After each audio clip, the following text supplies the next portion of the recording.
Good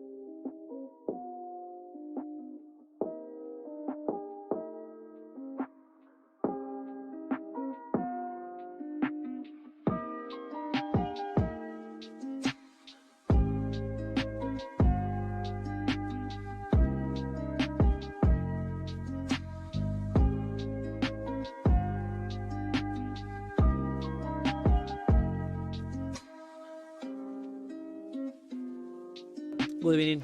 Good evening. Good evening. Good evening.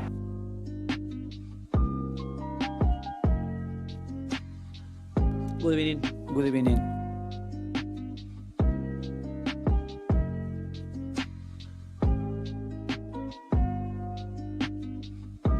Sit down! Nobody talk! Sit down! We drink water and relax!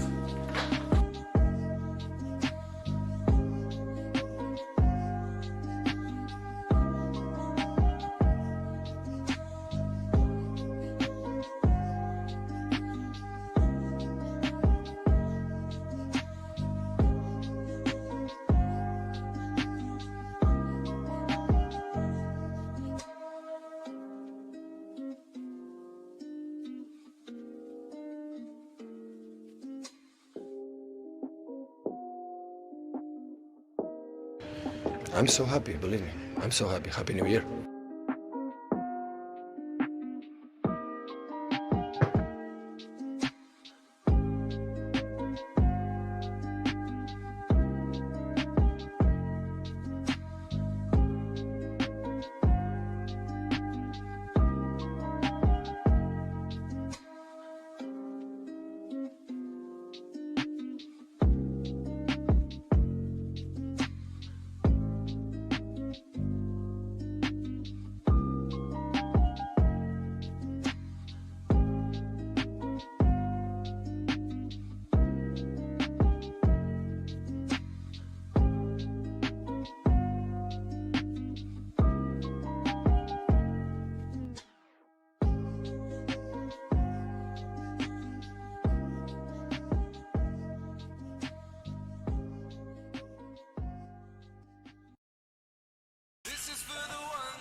My sons, my fraudulent friends, what's going on, people? Welcome back to another video, and not just any old video. Oh no! Oh no! Judgment Day is upon us. Judgment Day Part 1. Much love to all of the fraudification squad who have joined us bright and early for what is bound to be one of the most dramatic evenings in the history of Arsenal Football Club. European football, huge nights, Arsenal Football Club. The three go hand in hand. Yeah? And tonight, tonight, what a battle we have in store. The first in a two-part saga as Mikel Arteta, current Arsenal manager, takes on former Arsenal manager Unai Emery. Gang, please do let me know your thoughts in the comment section below. The lineups are out. We are going to get started by having a quick little look at them. But before we do that, much love to everyone who is in the chat. Let me just give a couple of shout outs to the frauds that are here. I see Noah Wheeler. I see Sam. I see Joe Farmer. Spectrums.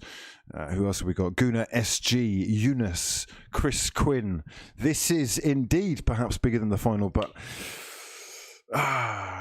without any further ado, let me introduce our resident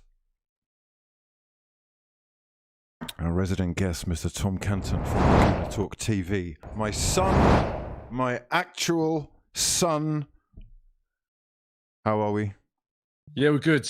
We're good. As I said before, I'm buzzing, mate. I'm ready to get into this one. Absolutely on the edge of my seat. This is what we all are living for, right? European football, big nights, European football at the highest level. At least it's Arsenal's last chance this season to actually get in to the big European competition, and in the process, bring us some long-awaited European glory. However, to do that, Arsenal are going to have to get past Unai Emery and his Villarreal side, who are currently 7th in La Liga and have been impressing, or at least were impressing a lot at the beginning of the season. Perhaps even his record we should speak of as well, which is in this competition, of course, sensational. I'm going to switch over very briefly. Let's just have a quick look at the lineups. Tom, can you talk me through what you think of Pépé, who looks to be starting up top? Yeah, it's a weird one, isn't it? I genuinely didn't. I don't think anyone really expected that to happen. We've got players coming back from injury. Aubameyang's on the bench, and Nketiah played at the weekend. Martinelli came on for him, but no one, I don't think, expected to see Nicolas Pépé playing as a central striker. If that is the case, I mean, if you saw BT Sports graphic, they had us playing a 4-2-2-2 with Saka and Pépé as a front two. So very strange. So it's anyone's guess what really is going to happen on the pitch. But I, for one, I'm a bit excited about Pépé. Are you? Well, I mean, I think he's got some history of playing there for Lille, and I don't see why he can't do some damage there. I'm not sure what his hold-up play is going to be like, but he's certainly got the pace to get in behind, and he likes to be running at people. So perhaps, playing him in is a genius idea. Perhaps also Mikel Arteta's been watching a bit of Pep Guardiola last night in, slightly different circumstances. I could really get behind this. This is interesting, though, given that there are so many options available. On the bench, we have Pierre-Emerick Aubameyang, Bellerin, El Neni, Gabriel, David Luiz returns. Martinelli was also another option, I guess, that Arteta could have gone for. However, he has gone for Pépé. Odegaard, Thomas, Ceballos, Smith Rowe and Saka. Xhaka, as there is no left back. I guess Tierney is he on the bench? No, he's not on the bench. He didn't make it. No. Okay. He did travel, but he's not in the squad. Xhaka, Pablo Murray, Holding and Callum Chambers. Talk to me about this back four then. Obviously, Granit Xhaka is... back to you. Granit Xhaka is getting a lot of plaudits for how he's dealt with being moved around. Yes, initially, I think, but the last couple of games... Well, he got spun in the last game, though, didn't he? So Richarlison absolutely dominated him. And I mean, Villarreal have got a very, very good, tricky right-hand-sided player in Samuel Chukwueze as well. So he's linked to Arsenal for a while, this kid. He was Nigerian international. He's inconsistent, is what he is. But when he is good, he is very good. And when he isn't so good, he's not very good at all. But he's not a very consistent player. So it depends what Chukwueze kind of turns up today in what we see. So if he is good, I really worry for Xhaka, because if he can be spun, he can be turned, and he can drag players down. And I worry for that side of his game. But there's a lot of threat in that Villarreal team that we've got to worry about beyond just the Nigerian. Okay, well, there's also some real impetus for not only the manager, but the players who have got previous history with Unai Emery. There are, of course, former Spurs players in the Villarreal lineup as well. Foyth, the right back, and also Etienne Capoue, who, I mean, they seem to be doing quite a good job over there. What he's been able to do with this side has certainly gone a little bit of respect back from after his time at Arsenal, when things looked to be going sideways in his career. This is, though, monumental in terms of... let me ask you this, actually. Is this as monumental as people are making out in terms of Arteta's future as Arsenal manager? You would think, in terms of, I don't know, from an outsider's point of view, this is tasty. This is a very tasty affair. You've got the former manager, the current one, who's kind of under a little bit of threat right now, or perhaps should be under a little bit more threat than he is. And also an opportunity for glory for two managers here, one with hardly any experience in the game but has got a trophy under his belt already, and one who's got such a rich history in this competition. Is it actually such a big deal for Arteta? Or is it more, huge, mate? You think so? Okay. So you think there'll be consequences? I don't think that he'll be sacked if we don't go through in the competition. I think the consequences will be big in regards to what happens next season. I think that if we don't get into the Champions League, or Europe for that matter, next season, it will massively limit what he's able to do in the transfer market, I think. And that's what the consequence is how it sets his team up for next season is the big consequence. Because I still think he'll be here, most importantly. Even if we don't win this competition, I still think he'll be here. But I think the consequence comes from what he's able to do to kind of establish himself next season. So this is like financial implications more than anything for what he's able to do in the market. Yeah, I mean, you might turn around and say that, is that right? Like, should there be consequences for not winning this tournament, for not getting further in this, especially to Villarreal? Who I know a lot of people to Unai Emery, surely it should be a lesson. Like, you just sacked this Don, then he's come back with Villarreal. Excuse me, he's come back with Villarreal, and if he beats you, I mean, come on. That's a little bit of a, I don't know if we've done the right thing here. Anyway, point being, it is a big game. I'm very, very excited about Arsenal's prospects because we are but 3 games away from lifting a trophy, a European trophy nonetheless. So it's a sensational opportunity and I hope they can grab it with both hands. For 90 minutes, well, it's a, what do they call it? It's a 4-quarter affair this though, isn't it? So it's more of a marathon than a sprint, and I'm expecting a cagey affair where I think, it's going to be interesting to see how either manager approaches it, despite the kind of setups, which I'm not really sure of, and do change. Yeah, I think it's a case of this game, though, we need to really gun for it, because we saw how we smashed Slavia Prague in the away leg. It just killed the tie off. I know it was a second game, but we're away from home first. We need to be battering this team as many goals as possible in this game, because I can see them scoring at the Emirates. So we need to get as many away goals as we feasibly can already. Right, where are these goals coming from, these potential threats? Moreno has got 4 goals in his last 4 Europa League starts. 20 goals in La Liga. So Pépé's scored in both quarterfinals, though, right? I believe he did. Yeah, he did. Yeah. So man for man, who else have they got that's dangerous? Chukwueze, we know about. He's a dangerous checker. We know about Etienne. Paco Alcácer up top. Okay, Barcelona striker. Right. Okay. Do we need to worry about this guy? Pablo Mari, and who have we got holding at the back? Pablo Mari is very composed on the ball. He looks very assured. He's not the quickest, but he's been quite dependable. He's ended up kind of nicking Gabriel's starting spot in the pecking order, I guess. Yeah, he has. It's been interesting to see how these two go up against a front 2, because we've obviously seen these guys go up against kind of front 3s, the single striker. But with these guys, with Paco Alcácer and Gerard Moreno, you've got 2 players with a lot of movement. Paco Alcácer moves all over the place in the front line, and when you've got the wide areas. Trigueros is on the left. He's more of a centre midfielder by trade, and he's moved out to this left-hand side. He's not the quickest, but he's someone that can put a great ball into the box, and you've got Danny Pereiro pulling the strings from the bottom and the base of that midfield. So we just need to stop the passing lanes, stop the ways going into the box, and we should really kind of snuff them out through that. Okay, lads, let us know your predictions in the chat. I'll read some of them out as we go. What's going on, Evan? How you doing, mate? Spectrums, how you doing? If you are new to the channel, please do subscribe. Q, are you related to Akala? No, I'm not, but, well, brother from another mother, that's what they say, isn't it? Yeah. Anyhow, fucking hell. Biggest game, yeah? The biggest game of our season. We've said that pretty much every time that we've done a little collab, but really this is it. Players will be judged, and it's for that reason that I want to turn the attention to Bernd Leno. Was he culpable against Everton? Yeah, of course. It was horrific. I wanted to see Ryan start this game. I genuinely was like, look, not even for the case of like a huge mistake, more for the mental factor. Like the pressure that's on his shoulders now to turn up in this game and not make a mistake. And I don't think Ryan's done anything particularly wrong. And I think he's a very capable goalkeeper. So my choice would have been take Leno out the firing line and put Ryan in. But he's gone with Leno, so he's got to prove himself.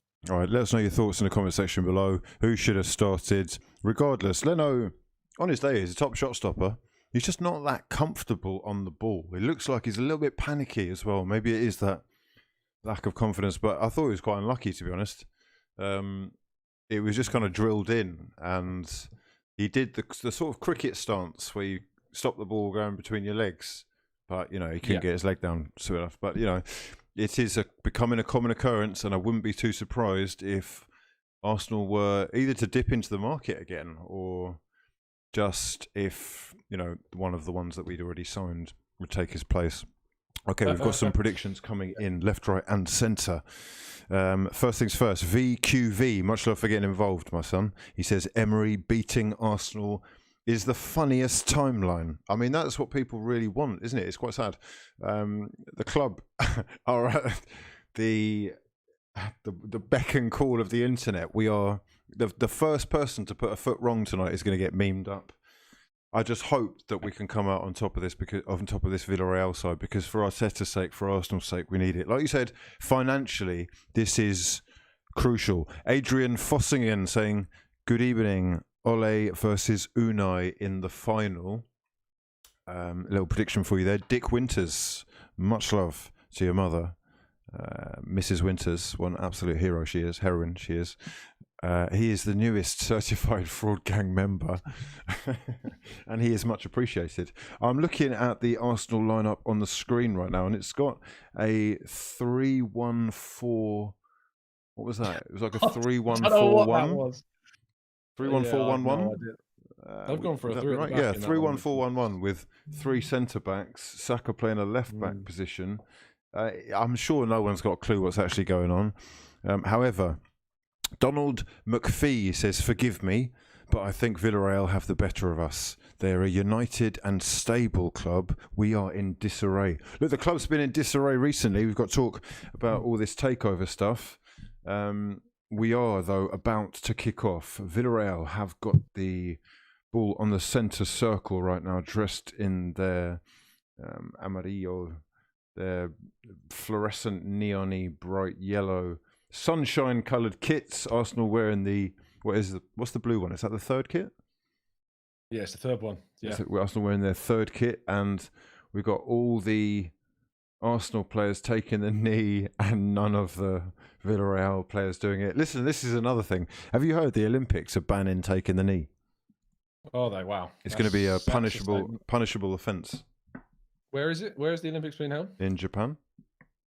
Okay. They've said they don't want politics in football, political statements, blah blah blah blah. And I have to say, I'm inclined to agree with them.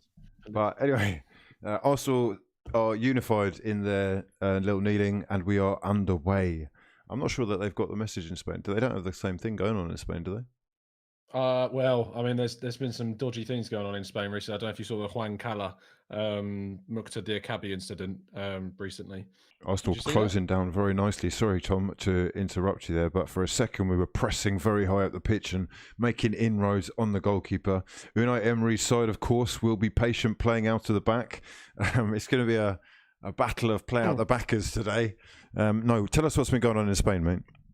So Juan Cala, who is, it's a situation whereby a Cadiz player, I believe he's a forward for them, and Mukta Diakabi, who is French defender for Valencia, scored against us, I believe, actually, when we played them in the Europa League. Of course he did. Of course he did. Yeah, he's accused Juan Cala of using racist language towards him. He's denied it. We're getting a chance here. We go through. Smith Rowe playing in Nicola Pépé, who is just offside. Good chance for Arsenal to open up play, though, with Villarreal pushing quite high up the pitch. That is exactly what we're looking for. Pépé cutting in on the left-hand side. He looked like he was just on, very close. What's going on with the VAR? Have we got VAR in this? We do, but remember, we will not see replays. Oh, yeah, that's right. So it's fixed, basically. Who do they want to win? Do they want Arsenal? Arsenal are more profitable for the competition, so they should be on our side. Here we go. Well, Super League, so you think they're going to try and cancel us because of the Super League? Well, I mean, Marca, I believe it was saying that Real Madrid, they were watching the Real Madrid-Chelsea game very carefully against kind of the officials. They had a suspicion that Real Madrid might not be favoured because of the whole.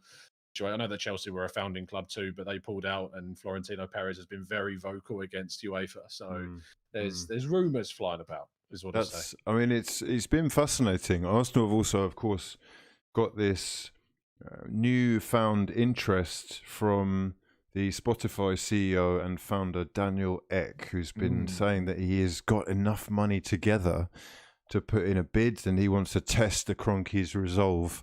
What are your thoughts on the whole takeover nonsense with this guy? I mean, there's two routes really. You can believe everything he says, which sounds wonderful, or it's a massive kind of publicity stunt that's going to get a lot of Arsenal fans to buy a Spotify premium subscription. So I hope it's the former. I desperately hope. I think it would be naive not to consider the latter, to be honest. I hope it's true. He sounds genuine. He supports Arsenal because of Anders Limpar. So there's and I mean Anders knows him, so it's a case of fingers crossed it's all true. Anders knows him. He does, yeah. I spoke to him. He said he knows him. Anders knows him. It's fine. It's fine.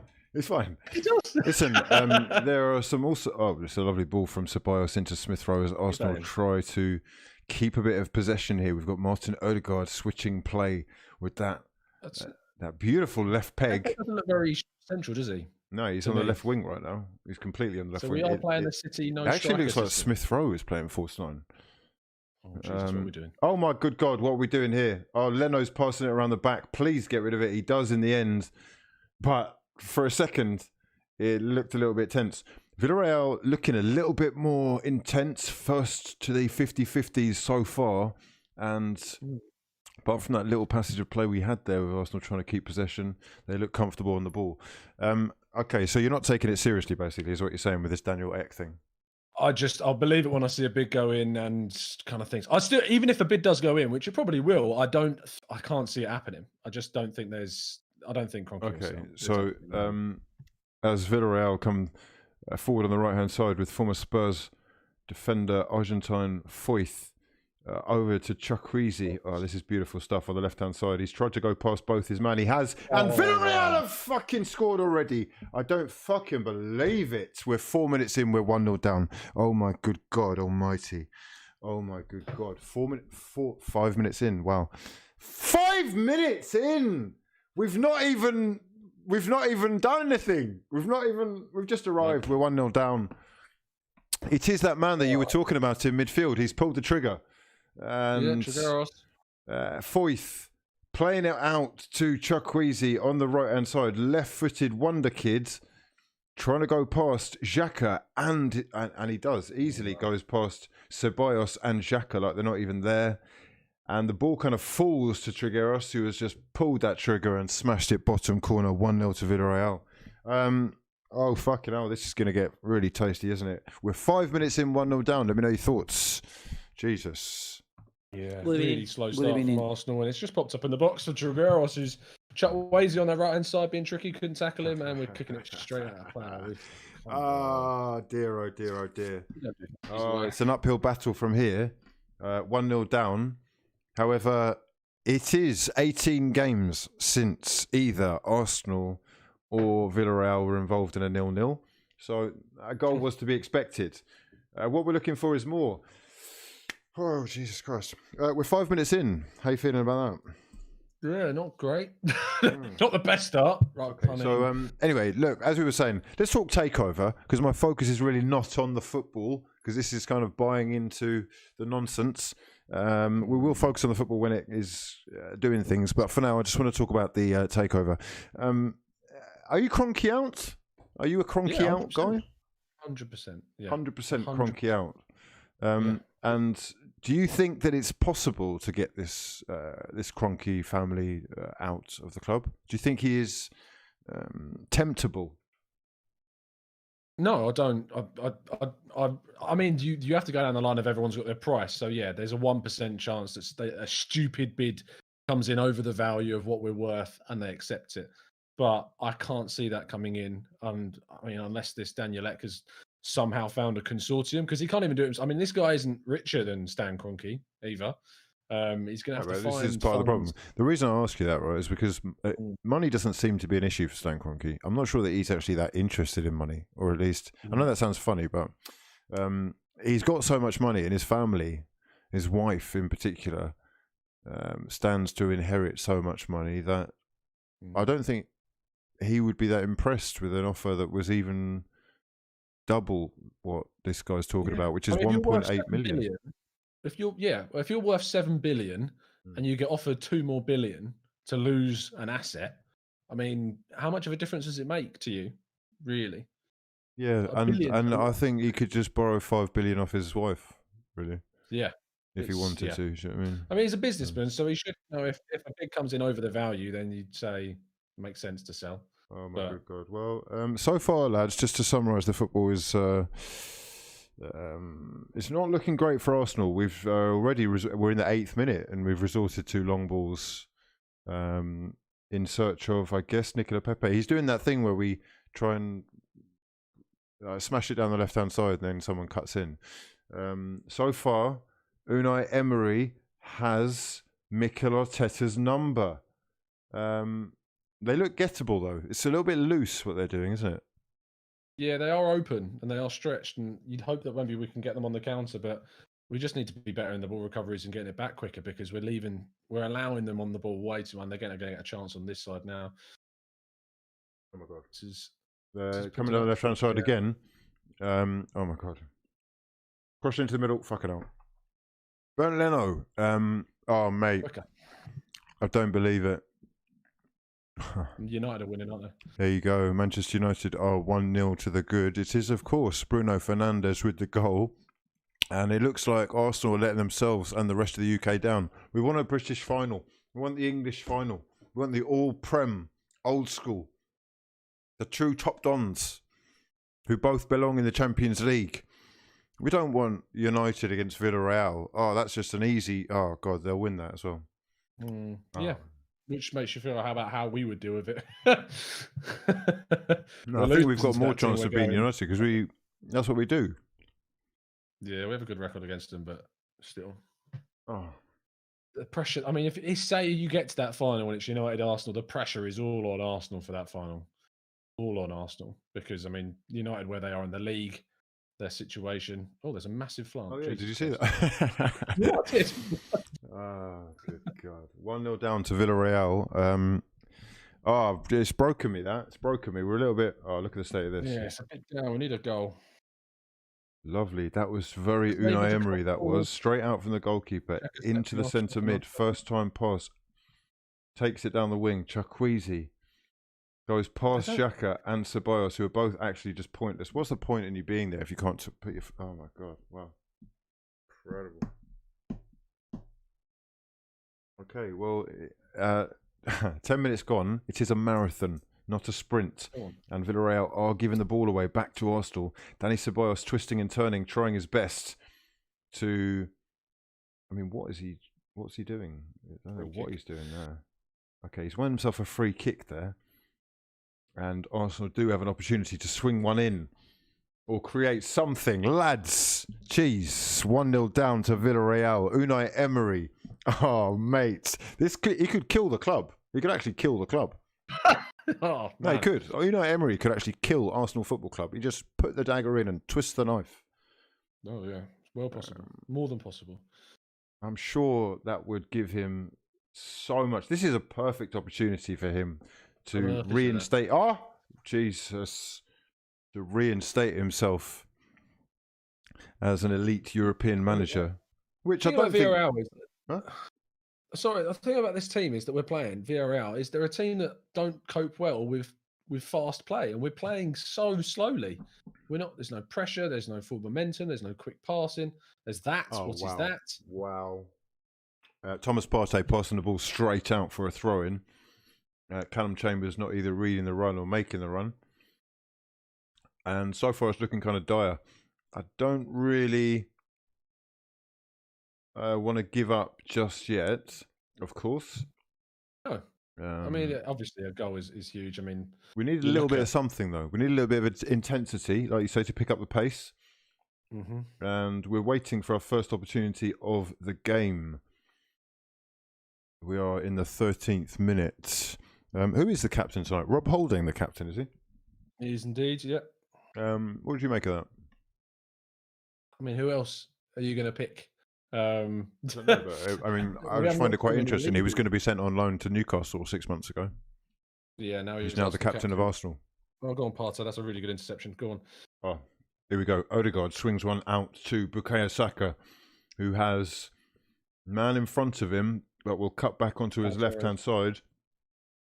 Odegaard taking on the ball now. Goes back towards Chambers. Arsenal are going to have to switch across through Partey, through Pablo Mari, and through Granit Xhaka. Nicola Pépé dropping deep to pick up the ball and get involved in play. He does look like he's sort of playing on the sort of left forward right now, but now fully on the left wing. Partey moving in. Bit of interplay there. Lovely little bit of interplay with Odegaard and Smith Rowe. Arsenal dinking one through Saka over the top towards Nicola Pépé. Takes a nice touch to bring it down. Takes his man on and gets beautifully intercepted. Lovely challenge from Foyt. And Villarreal can play it out of the back. Well, it is. Are we trusting the process? Everything's looking good? Ask me when we're 2-1 up. Say again? I said, ask me when we're 2-1 up, not now. Yeah, you know, while we're on the the Super League and all that kind of talk, do you get the feeling that some lovely play from Villarreal. They really are knocking the ball around nicely right now. Do you get the feeling that it's actually still sort of on? I think that it's one of those that's never going to die. Really, it will just the kind of the iteration of it will change. How it's advertised, branded, put forward will change. I mean, literally days after, a FIFA council member said that they need to make a World League so that teams in Africa can play against Liverpool. Well, the World League is obviously the next. Obviously, that's natural progression, right? Does that not make sense to you though? A World League. Well, yeah. I mean, is that not what the Club World Cup kind of is at the moment? As we're getting a chance on the left-hand side, Pépé taking on his man. This time he spun him, drills the ball in across the face of the box. No one can get on the end of it, but Ceballos does well to win the ball back, and Arsenal go again. Ceballos picking it up and playing it into the middle through Partey. Odegaard will look up on the right-hand side. He has got Callum Chambers, who whips the cross in. There is, oh my God, Smith Rowe's first touch just took it away from him, but he has brought it under control again. Arsenal can recycle possession. A good little passage of play this. Smith Rowe and Xhaka on the left-hand side combining. Now Partey in the middle. This is beginning to look half decent from Arsenal. A little bit of pressure here. Building. Chambers on the right-hand side now with Odegaard. The Norwegian going back through Rob Holding. Arsenal being patient and boxing Villarreal's defence, which is quite compact. It's looking like Saka being played in there with a ball that's too heavy from Chambers and a goal kick to Villarreal. Yeah, so World League is natural progression, isn't it? I mean, it involves everybody. That means loads of money for everyone, and obviously they all love money. So it would be fair, wouldn't it, to involve like Africa? Why is Africa not involved? Yeah, it's a European Super League. Maybe share the wealth and get the best teams, 2-3 teams from Africa. That would be. It's a whole continent. They deserve a little bit of something, don't they? It's just difficult with you think about travel and stuff like to do a midweek game where you've got teams traveling halfway across the world to play in Australia or Africa or North America and stuff like that. It's tricky. The traveling is that's an easily fixed position. I'm just doing like the thing here, but that's why like the boxing, for example, Anthony Joshua against Tyson Fury, they might be both English, but they're going to be doing it in somewhere like Dubai or something, Yeah, that's where the money is at the end of the day. Like, there's a lot of money. Beautiful run from Dami Ceballos, who's found Martin Odegaard in the middle. He's got Bukayo Saka with him. Saka lifting the ball over the top. It's headed away and is cleared. I mean, Vera looking a little bit more nervy at the moment, where Arsenal are able to kind of, what was that from Holding? Jesus Christ. Rob That's Holding nearly getting caught out there. DJ is saying bun a World League. Sorry. Okay, I'm not saying don't bun it, but really I'm saying that if you think about it logically, right? If the idea right now is a European Super League and they're all mooting or they're all pushing for that, then there will come a time when that money won't be enough as well. So whether it's 30 years down the line or whatever it takes, there's going to be other people that will want to buy in, and they'll be big enough to be able to do that and feel like they can maximise profits by potentially involving, I guess it is the FIFA Club World Cup, but just on a bigger scale. On more regularity, isn't it? But like, fan power effectively stopped it this time. We're led to believe. What's that? Stop the Super League. Yeah. So what's? I mean, that's nonsense. What I'm going to break that down for you. That's nonsense.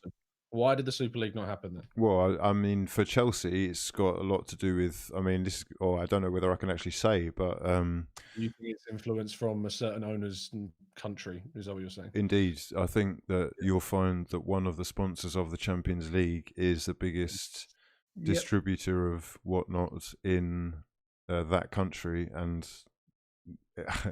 you can't really work outside and make loads of money without this guy's say. So I really do believe that he had an influence in pulling particularly one Premier League team out. Why wouldn't that stop a World League then? Why wouldn't that stop World League? Because these guys are going to buy in eventually. If it profits them, if it benefits them. You just have to involve those people. Oh, what a ball that is. Oh, I can't get on the end of it. Oh, it's a really good idea there from the inside. I think it was Ceballos playing the ball through. But again, we're opening Villarreal up a little bit more at the moment. They do seem a little bit more open. We're seeing a replay of the goal once again, which has really been their main attack all game. It was a quick open play, but Arsenal created the main majority of chances so far. We just need to be taking one. But yeah, that's absolute sucker punch right at the start of the game. I mean, that is Unai Emery though, isn't it? You wouldn't expect them to create a lot of chances. They're gonna look to hold on for as long as possible. They'll do everything as carefully as possible. That's why they're. Yeah, I mean, a 1-0 here is an amazing result for them. Absolutely brilliant result for them. I mean, our home form is awful. This is why this was so important.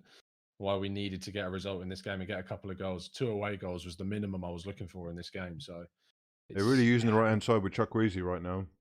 Foyt has really pushed high up the pitch as well, and Capu is looking composed and assured on the ball. Dani Parejo, formerly QPR man. Well, for a brief period of time anyway. He looks like the chosen pass master out here, and everything seems to be going through him right now. Villarreal, very patient on the ball, trying to look for an opening. 20 minutes in, 1-0 to the good against Arsenal. No rush whatsoever for Unai Emery or his yellow army. Arsenal under intense pressure, and currently, I'm going to go through some of the comments because it's feeling quite fraudulent right now.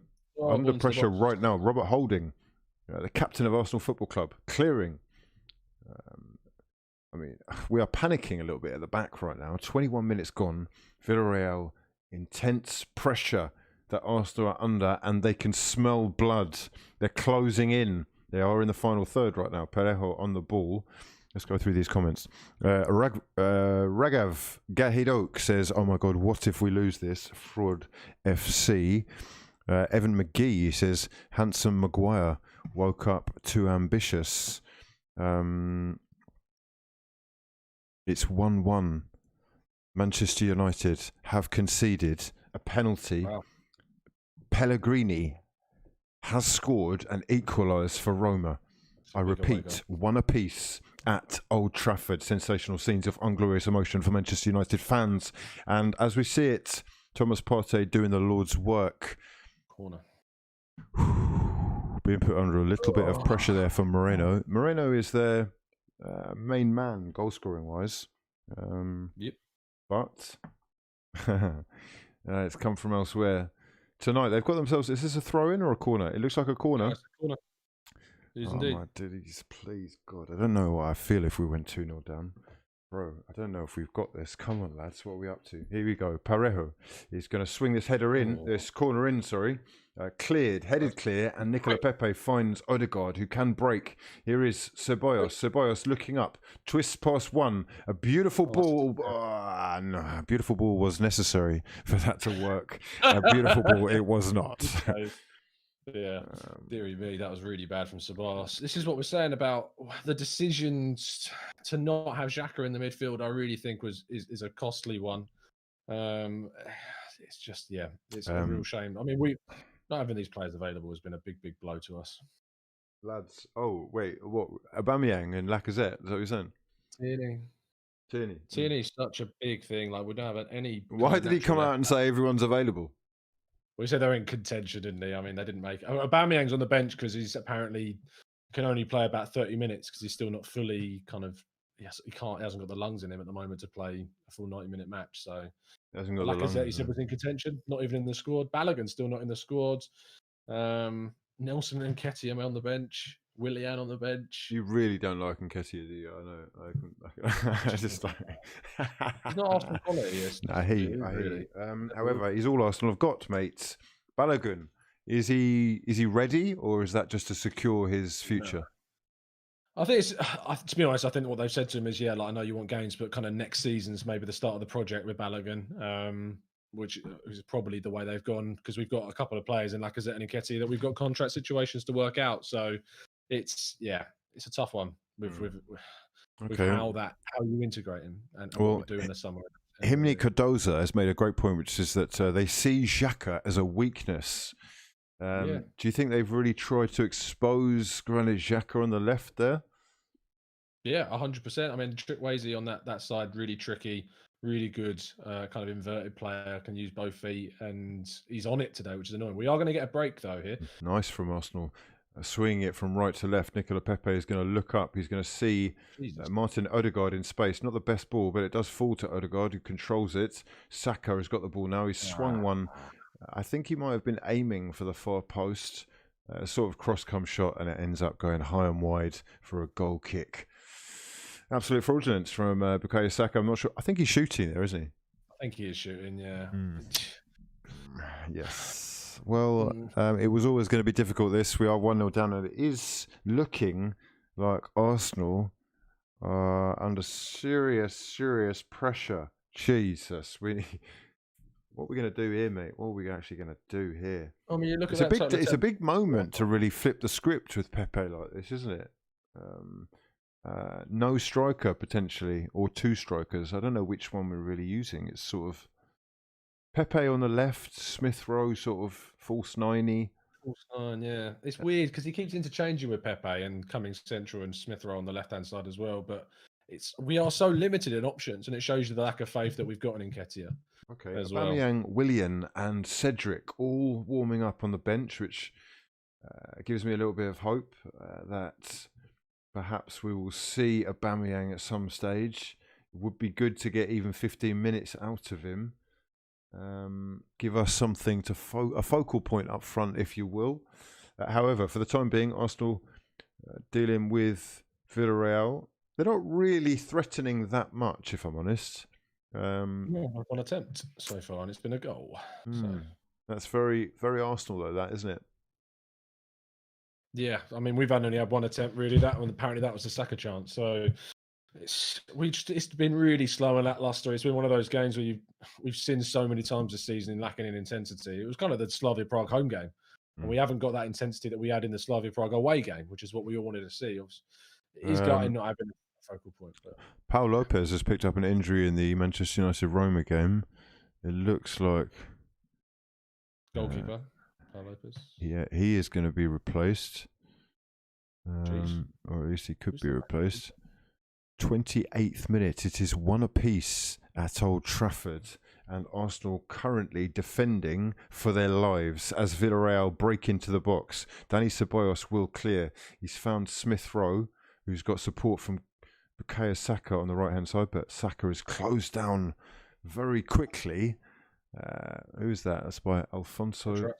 Yeah, he looks like he's just fallen to his knees, fallen to the floor as well in agony under challenge from Ceballos. What's going on here? Is he winded? Well, it might have been. It might have been a little clash where he's gone in to clear the ball. He's up against. Much luck to everyone who's in the stream. You're all massive, massive frauds. Good evening to everyone. Lies D. Evan McGee is saying Cavani will score. Okay, how you doing, mates? He's very excited. He's watching Manchester United and watching us. You love to see it. Things you love to see. Half an hour gone in both games. 2 semi-finals. I think the one that we need is Arsenal-Manchester United. But We've got a lot of work to make that happen, especially if Thomas Partey is going to continue shooting over from distance. High and wide, the effort laid off by Odegaard, 30 yards over. What are you saying? He just can't shoot, man. Like, I don't know why. He doesn't learn. He just he just can't shoot, and he just keeps trying. Just it's not worth it. Well, you've been a big signing, Thomas Partey. Came with a lot of promise. Do you think he's lived up to the expectations? I don't think he's had really the opportunity with the amount of injuries he's suffered with this season and the amount of consistent games. We finally see him get a few. I mean, a great tackle. That was there fantastic. Yeah. Yeah, and then Ceballos loses the ball, so great. I think he's a great player. He just needs quality next to him. Also under pressure now again, and have conceded another corner. 29th minute. Villarreal 1, Arsenal 0. Paco Alcacer doing the Lord's work for his side. He's got a fantastic goal record. Where is that Callum Chambers conceding corners? It is indeed. Yeah. I mean, very dangerous. They're breaking into the box again, and Arsenal looking a little bit easy to open up at times. Bernd Leno has got two players around him. Etienne Capoue is inside the box waiting for that Danny Parejo cross. Here it is, whipped in. There's the header, and there's the second goal! Oh my God, we're fucking... I don't believe it. For goodness sake. Wow. Arsenal 0, Villarreal 2. Wow. Unai, I'm sorry, bro. I'm sorry. Well done, man. Wow. Good start, at least. 2-0 down. Wow, incredible. We're going to have a chat, yeah?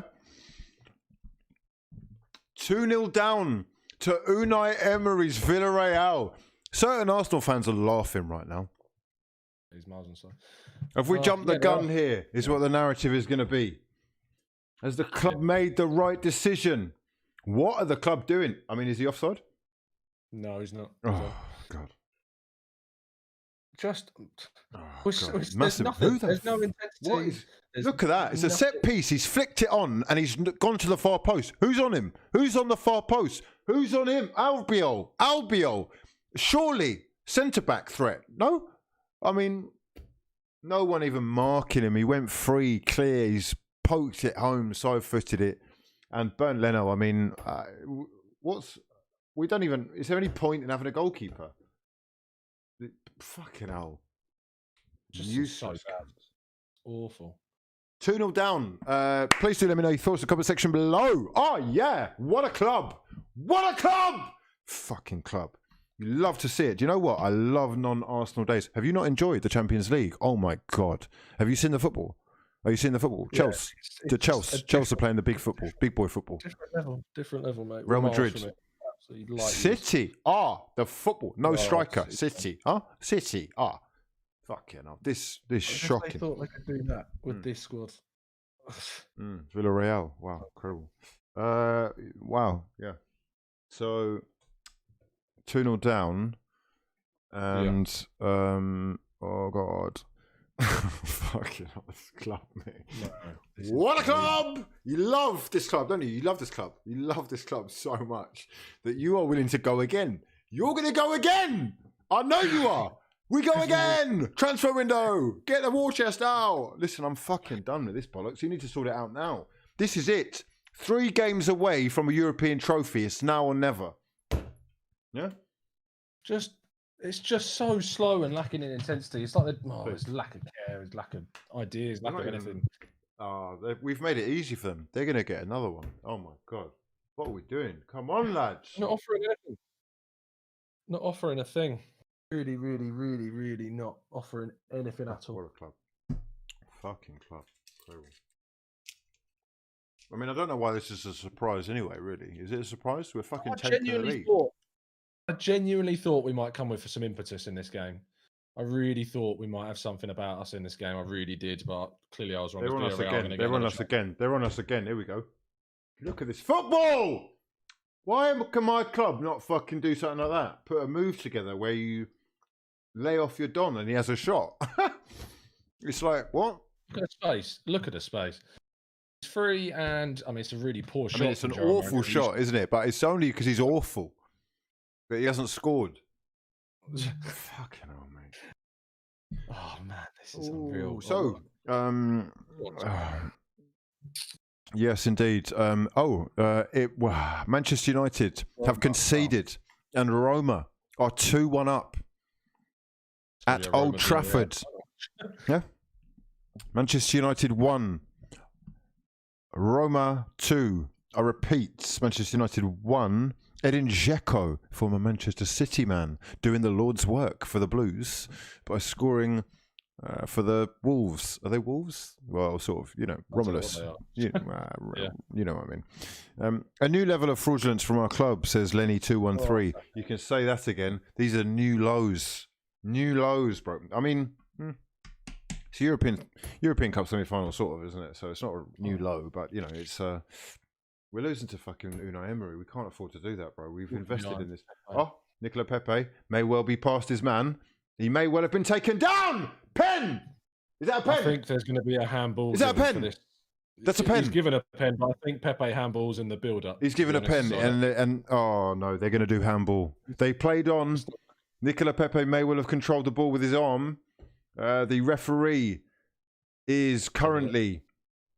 He's onside. Yeah. He's onside. I don't want to hear fucking fuck all. He's onside. Yeah, he handballs it. He handballs it. What? It's a pen. Pépé. Yeah, it's a pen, but Pépé is in. Here he is, over the top. He's against Foyt. Pépé. Oh, fucking hell. That's accidental, though, isn't it? He's used his hand. He's literally used his hand. Fucking hell. Wow. He's used his hand to control it. That's a... I think the tackle was actually outside the box as well. Just about. Okay, so yeah, so it's not a pen, it's not a free kick, and it's actually a free kick to them. Is that what you're saying? I don't know why it's taken so long to do this. We know it's handball. Like, please. Oh, if this is fixed, give us a pen. Pen. Give us a pen. Get away. Get away from me before I card you. You fucking irrelevant Don. Okay. The ref is in his ear. He's listening to see what's going on. Penalty check is going on. He's blowing his whistle. He's doing the TV screen thing. And he's saying it's fucking free kick to Villarreal. Yeah. Great. Oh, my God. I've never seen a more blatant handball in my life. It was so blatant. Can't we get away with one? Fucking hell. Oh, he's gone to the screen. He's gone to the screen. He's going to have a look. It's clear handball. Nah, it's accidental. Look, he's... Yeah, no, he doesn't need to fucking check it. Nonsense. Did you see that? How they... Now we can see VAR, can we? Yeah? They showed us the replay. Is he giving him a yellow card? No, hold on. We've just seen the replay. What? Why have we been denied? Oh, no. I see. Handball by attacking player, no penalty, and a yellow card. What? Oh, there's no yellow card for Pépé. He's ruled out the yellow card for Pau Torres as well. Oh, okay, right. Fucking hell. Nonsense. All right, let's get this over with. Fucking hell. We're still 2-0 down. What a load of nonsense. No pen. Fuck's sake. For a second, I thought it might be fixed, or they might just want us to be back in the game, but clearly they don't. They don't give a shit about that. It was a clear handball. It's a clearest handball. Like, it's been fucking clear. Like nonsense is against us, and they don't. Oh, I know. If you, I mean, there was a thing the other day. Arsenal. We've lost seven VAR decisions have gone against us, and we've had the second least go for us in 2. Oh, they've scored. They're all over us. Here we go. We're on the break now. Come on, lads. Come on. Here we go. Bukayo Saka taking on 2. Passes inside to Partey. Partey is trying to find him again. The youngster's been brought down. Ref, it's a fucking yellow. Card. Oh, it's a throw-in. It's a throw-in. He's saying he got the ball. He's saying it's a yellow card. Is he yellow card? Definitely. I think he's going to go book him. Surely. That's a throw-in, bro. What? Book him. Book this little fucking nonce. Sorry. Get the ball. Nonsense. No, he gets nonsense maker. Oh, good God Almighty! I don't need this. I don't need this. Please. We need a goal before half time, lads. Yeah. We're 2-0 down in the first quarter. Are you kidding me? Oh God. This is meant to be a slow start, slow burner. We're supposed to be 0-0 to the 89th, and one person nicks it. Here we go. Martin Odegaard and Danny Ceballos both stood over this free kick. 38th minute. Swung in from the right-hand side by... Who's it going to be swung in by? We don't know. Odegaard, probably? Ceballos? Odegaard? It's going to be Ceballos, surely. Odegaard, please. It's Odegaard. Odegaard whips it, and it's towards the far post. Oh, That was a free kick. fucking No hell. way. What is going on? Xhaka. Oh my god. Oh my good god. Okay, Granit Xhaka has conceded the free kick and they just cleared it immediately. And it looked like Alcacer was in. Bernd Leno has just about done enough to get rid of it. And Arsenal can try and pass their way out of the back now. Callum Chambers and Pablo Mari combining. Show for him. Thomas Partey, we're doing our best to sort of work it out of the back in the way that we like to, or the way that Arteta wants us to. It's a little bit struggling to do that right now, but we have got the ball. Nicola Pépé dropping very deep to keep possession with Thomas Partey in support. He's gone out wide to Callum Chambers. Callum Chambers stretching down the right-hand side. He's tried to whip the cross in early. Deep cross towards Smith Rowe and way too deep, and it's gone out for a throw. Pépé was calling for it there. Nice little run from the Ivorian. Yeah. We're just trying to hit him on the break now, get the balls into the box. That was the yellow card given to Pau Torres. What's going on here? Well, it's going to be ball. What? Oh, he's just showing, giving them the yellow card. Okay, that's fine.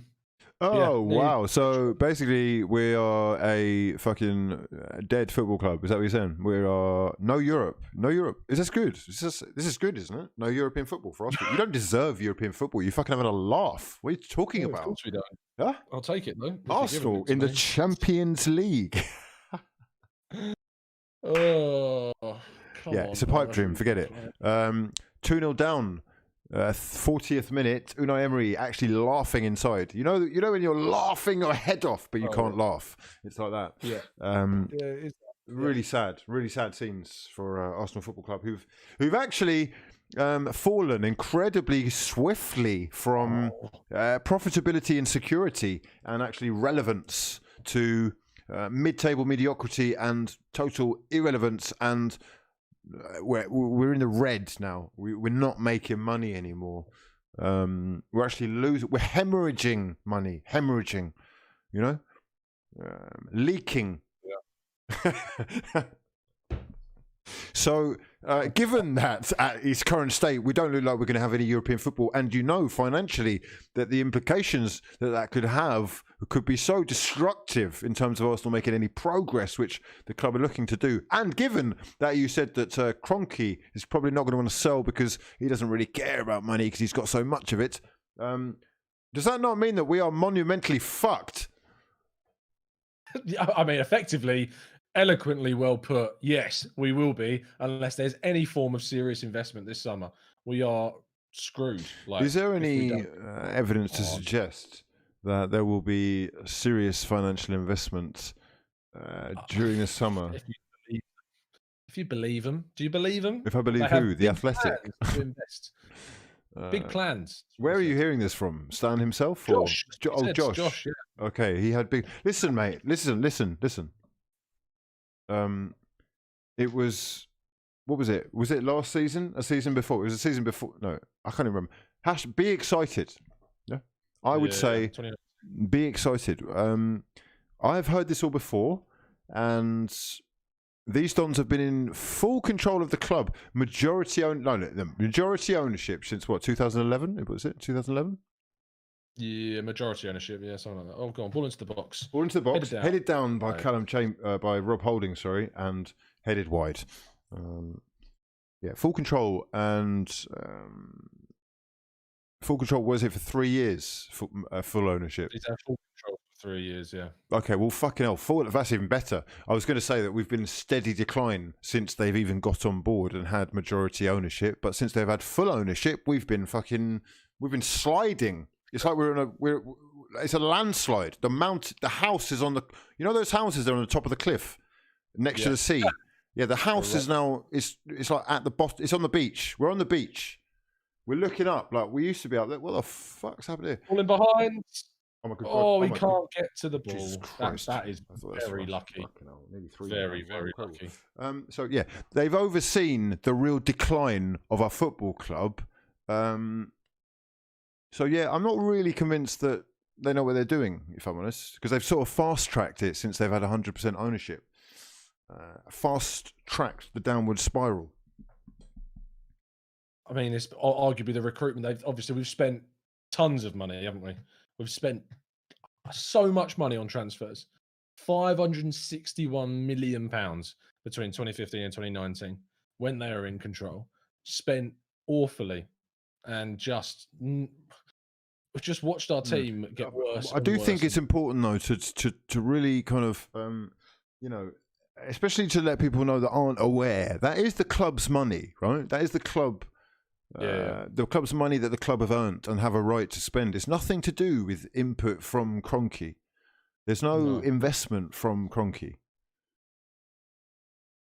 And it's also their job to employ people that are making good decisions in the recruitment sector, which is not. I mean, you think about the squad we have now.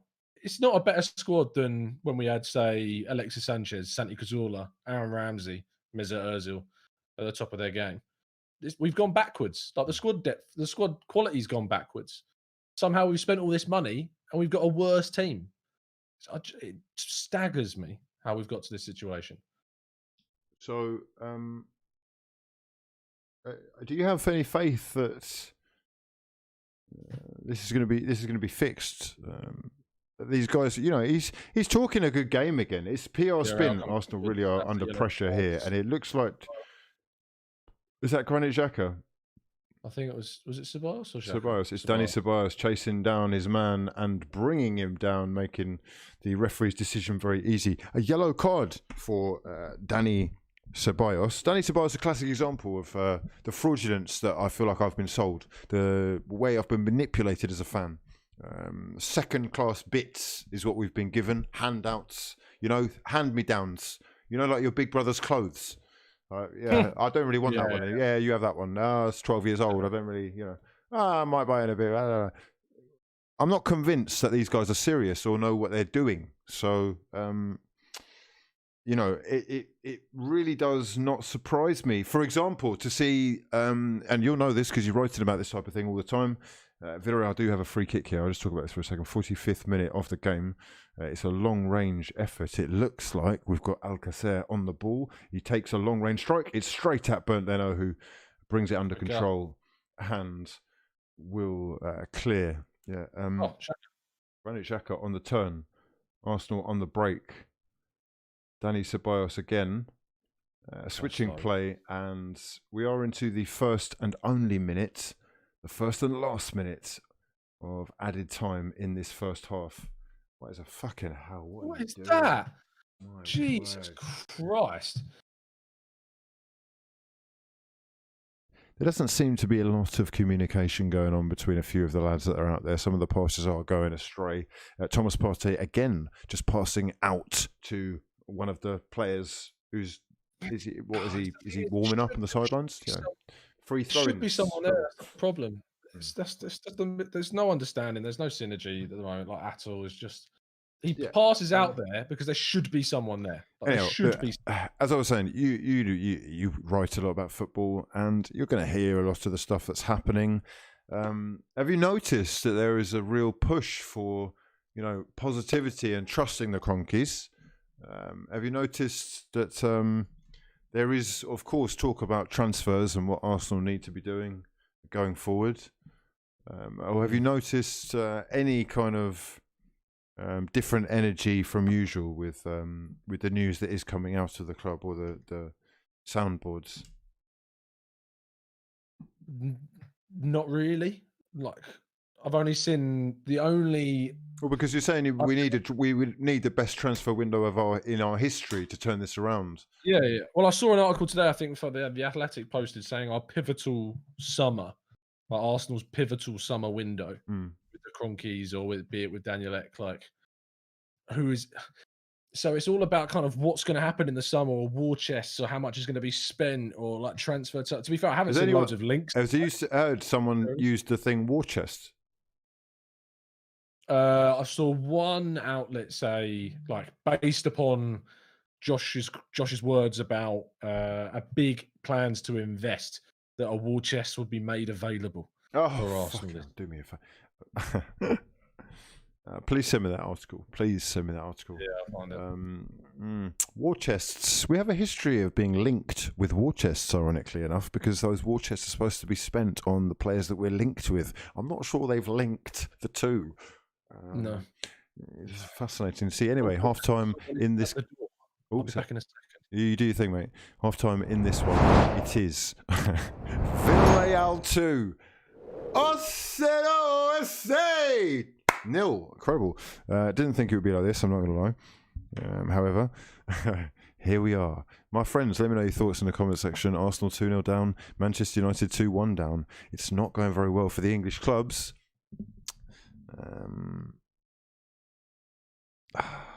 And I've got to ask you, is it important to you that the momentum that we have been, I think, I'm blessed with recently, given the protests, given the noise that's been around the club, is it important to you that that continues? Are you going to go silent? Are you going to go quiet? Is this good enough for you? Because here we are, yet again, already only halfway into this first leg, halfway into the half time in this two-legged affair, and Arsenal are in serious creek. Yeah? No paddle, shit everywhere, right? Is it good enough for you to sit back and watch this happen? Because the potential is there for this club to be in and around the heady heights and deserving of a place in something like the European Super League. But on this evidence, on what we've seen so far this season, and the season before that, and the season before that, and to be quite honest with you, under Stan Kroenke and KSC's tenure has been fucking shocking, really, hasn't it? It's been the downward spiral that we were just talking about. Today, so far, looks to be more evidence of just that. Parker Saxon is in the chat. He says, no serious club goes around begging for loan deals. Are Arsenal a serious club? That's what you got to ask yourself. They're not being run by a guy who takes the club seriously. He certainly doesn't take football seriously. He's not a sports fan. I think he's such a hands-off approach in general, Stan Kroenke, that it absolves him of really taking any responsibility whatsoever, especially given what's been happening recently. There were huge protests with thousands of people there making noise that went on throughout the night. It didn't even make the news on some channels. It didn't even make headlines on some feeds. Sky Sports barely mentioned it until it became almost ridiculous not to.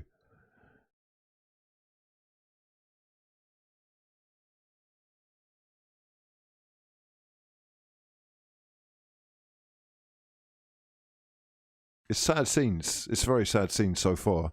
A second half could well bring change, though. Let's have a quick look at the statistics. Ball possession is slightly in Villarreal's favour as we look at it so far, 52% to Arsenal's 48%. 3 attempts on goal for Villarreal. Arsenal have not had any attempts on goal. Arsenal Football Club. Unai Emery is actually clarting that clot. He's clarting you. He's clarting you all over the fucking... Oh dear, it's not looking good. It's not looking good. It's not looking good because I'm not going to lie, lads. This to me is crucial in terms of where I really land. Okay? You cannot try and convince me going forward that you're the right man for the job if the man that we just got rid of has outclassed you on the European stage with a side that is, on paper, largely inferior. Okay, and cost a fraction of the price. I'm sorry, I don't need you to have 18 months. You can have 18 years in the job. If this is the result, it's not good enough, and that's not going to take us forward. And I'm sorry, I've got no allegiances anymore. You're not a legend to me like that. So I will have to separate myself emotionally and make the best choice for the club. That's where I am, or at least that's where I'm leaning towards right now. And this scoreline so far is lending well to that. This isn't good enough, and I'm not going to be sold the dream that this is good enough. I'm sorry. No, it's not fucking good enough. We're 2-0 down to fucking Villarreal at half-time. You're having a laugh. You're having a fucking laugh.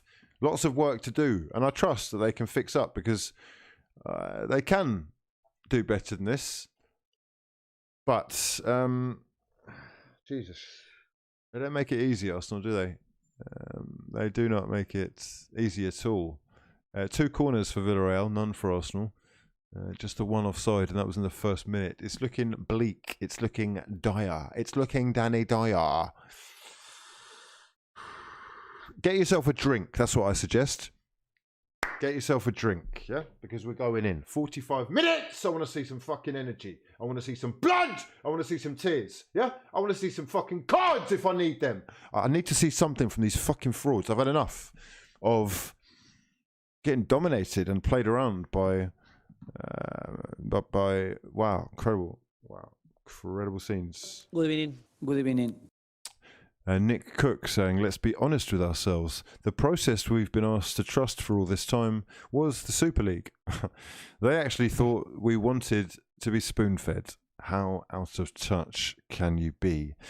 Tom, let's bring you back in. How you doing? All good? Yeah, it's just someone at the door, just asking for directions around to the next close, because I live somewhere where no one can find any of the 3 roads that are around here. Oh, great. Secret locations. Okay, talk to me. It's half time.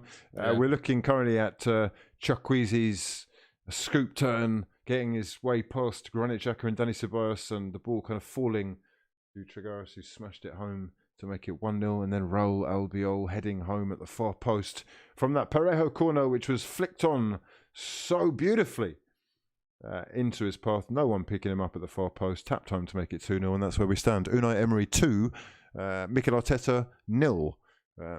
This is something that you were really looking forward to today, Tom. You were really up for this game. You were pumped. Talk to me, because we're 2-0 down. It looks like we're getting clarted out of Europe by our former manager. I'm about to lose my nuts. Please help me.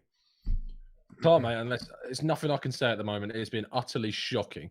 This has been, I was about to say the worst off football I've seen from Arsenal this season, but we've seen a lot of these odds this season. We've got 5 changes we can make, and if we don't make several changes at half time to change this, I don't know what we can ask for. I don't know what the team selection subs has always been the biggest crux of this coach's problem. So I'm praying that we see some change, bring on some different players, add a bit of dynamism. The false 9 situation is not working.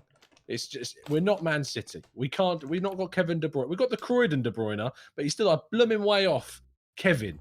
So it was a strange choice to go with. I thought Pépé was going to be out and out striker. That's not happened, but we need to change and fix up and be quick, because this is awful.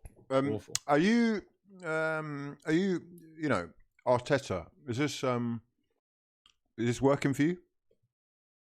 Mate, I've said it time and so many the squad is awful, but the more I see, obviously, the more it convinces me that there's things that are majorly wrong in terms of the team selection, in terms of the way that we're playing in these types of games. I see hope. I see performances like we saw at Slavia Prague, like away at Leicester, home to Chelsea. I see these instances, these glimmers of hope. I see what we do in the transfer market under him and Edu, and I think, is this worth sticking with the long? Could the rewards be at the end of a very dark tunnel? But ultimately, we might not be able to survive. I don't understand that, because you're saying that you're impressed with the work that they've done in the transfer market, but at the same time saying this is the worst squad that we've had for a while. Well, yeah, it is. It is the worst squad, and it's going to take so much more to turn this into a better team. Like, it is awful. You could compare it to the other sides that we're competing with. It's just not up there. And like, we talk about players on paper. I'm not talking about that. I'm talking about how good the players actually are. So just so I know where you are, right? Just so I know who you are. Let's just say, for example, that we had the opportunity to get Marcelo Bielsa in. Is he capable of, in the way that he sort of has done with Leeds, transforming a championship level club or championship level players, or players that are not really up to that level that they're playing at, into players that kind of are able to hang around there, or just add a little bit more to their game? Is that something that another manager would be able to do, or is it just that these players are so bad that they're just beyond repair? I think certain coaches like Bielsa could certainly get more out of them in the short term, but I look at Arsenal and I think our problems are so deep rooted, so kind of long term in needing change, that we've got so many issues that have built up over years that we need a long term thing to change things overall. I don't know. And this is where I'm lost. This is where I'm lost, bro. Right? This is where I'm lost. I can understand what you're saying, but we're playing Villarreal, right? Yeah. I need a manager who's able to beat Villarreal. No? Yeah. Because man for man, you're talking about the players aren't good enough on our side. What about their side? They're using fucking Raul Albiol, who's about 40. Yeah. Yeah. I know what you mean. Hoyt, what's his name? Foyt. He wasn't even good enough for Spurs. He wasn't good enough for Spurs. Say that with me. He wasn't good enough. Fucking hell. What's going on here? This is... I'm losing hope. I'm losing all hope right now. It's killing me. It's killing me. I want to buy into this, but it looks like the process that we've been asked to trust is the fucking Super League. Oh, yeah, that is it. Like that was the end game. It seems to be for the owners that the Super League was what they wanted. The point of where we get back to basically a cheat code, so that Arsenal could financially get on into the big stage once again. I feel like we would have been embarrassed in it every single time we were entering it. We would have been near the bottom of that table, if not the bottom of the table. And this is like my problem, right? This is like my real problem with this whole thing, because ultimately I know that you are like me. You want this to work.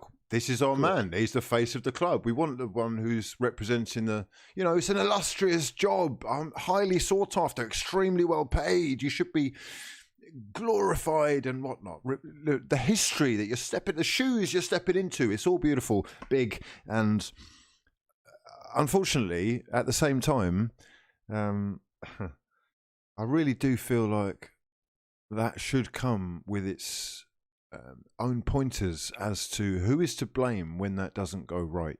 So it's not for us to sit here and be calling out this guy and saying he's not good enough. It's quite clear that this isn't good enough. So to remedy that situation, you've got a couple of choices. Like you said, we're either slapping a lot of money down and making a hell of a lot of changes, or we're changing a manager. They don't look like they're going to change a manager, and we've already established they're not going to slap down a lot of money. And if they do, the CV says they're not going to spend it very well. Yeah. So we're screwed. We're screwed, mate. Yeah. My problem with Arteta, bro, is not that he is even messing up. I don't care that he's messing up. That's not really his fault. He's got no fucking experience whatsoever. Yeah. Whatsoever. This is him learning on the job every day, right? The point is, the man or the business or the entity that has employed him in the first place and thought that was good enough is our problem. You're blaming players just like this, saying they're not good enough and whatnot. I'm the same way. We do it week in, week out. But ultimately, it's not their fault. They should not be blamed. No. It's disgraceful that they're even able to pull the shirt on. Yeah. That stems from the top. Yeah. And even the decision to bring in Arteta is a signifier as to how serious he is about the club. You can't tell me that we're some kind of project like that. You can't. And when we had the chance to get a new coach in, and as you say, we go for an inexperienced, a risk at that stage, I thought, and I 100% hold my hands up and go, that was wrong, that we had a chance to basically take a bit of a risk, go for a coach that maybe could be a bit different, a bit of an unknown quantity. You never know what happens in that moment. Yep. I was 100% wrong to think that, 100%. And we really should have got, to rub salt in the wounds, look who's coming on, Francis Coquelin. My boy. So my son. Yeah.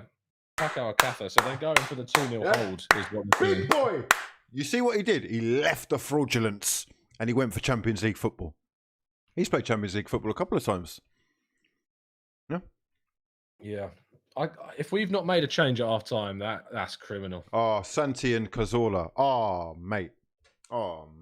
Jesus. Before the injuries, it was looking all good. This is very sad. It's actually very sad. Stolen pieces of Arsenal. Unai and the Cock joining forces.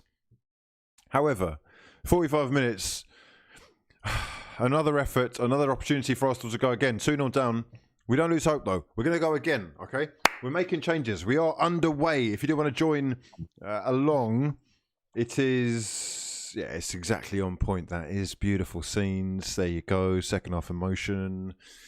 Line your stream up with the time code that's down there.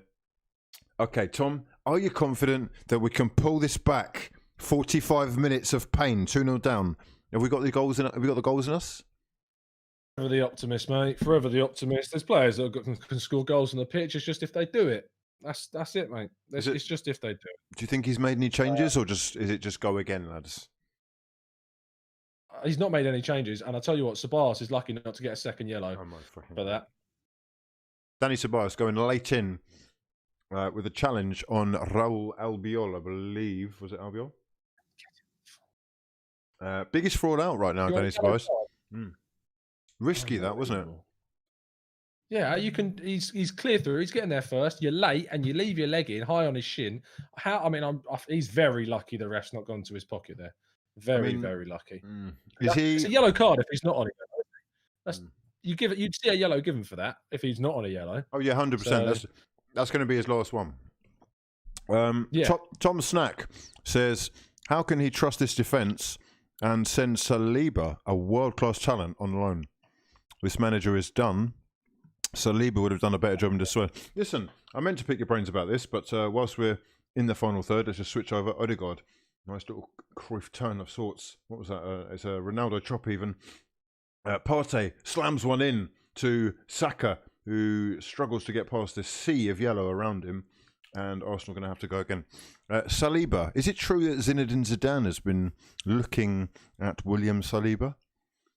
It wouldn't surprise me if he has, but Oh, go on! Oh, Pépé with a shot blocked, I believe, by Pau Torres. It would have probably been heading into the back of the net. Another good chance for Arsenal to get their first corner of the game. But regarding Saliba, yeah, I wouldn't be surprised if he's looking at him, because since he's been to Nice, he's been excellent. He's been absolutely brilliant at Nice alongside Jean-Claude Todibo. So he has to come back in the summer, and fingers crossed can be a difference maker for us. Right, Arsenal do have themselves their first corner of the game. Here we go. It is going to be Martin Odegaard to whip this one in from the left-hand side. The referee is just talking to Etienne Capoue and Rob Holding. A bit of shirt pulling and whatnot going on there. It's getting a physical in the middle of the box, as is to be expected. It is the Norwegian who takes the corner, aiming for Smith Rowe. It's headed away, and Arsenal are going to have to go again. Granit Xhaka with a long ball over towards Odegaard again on the left wing. The Norwegian goes inside to Thomas Partey. Partey looking up, switches play all the way over. Who is that? That is Callum Chambers, who takes the ball down nicely, plays in Smith Rowe. We've got Xhaka in support now. Arsenal looking for a way in. 49th minute. Much love to everyone who's in the stream. If you could smash the hell out of the like button and subscribe to the channel as well, that would be massively appreciated. Oh, who's this? Sheriar Malik says, Hugh, Arsenal's fragility is beyond players. Oh, Arsenal's frugality is beyond players. Sorry, fraudulent reading. The owners can't even get behind a proper, well-regarded manager. Think about it. Locks Pépé. Oh, he's gone out for a goal kick.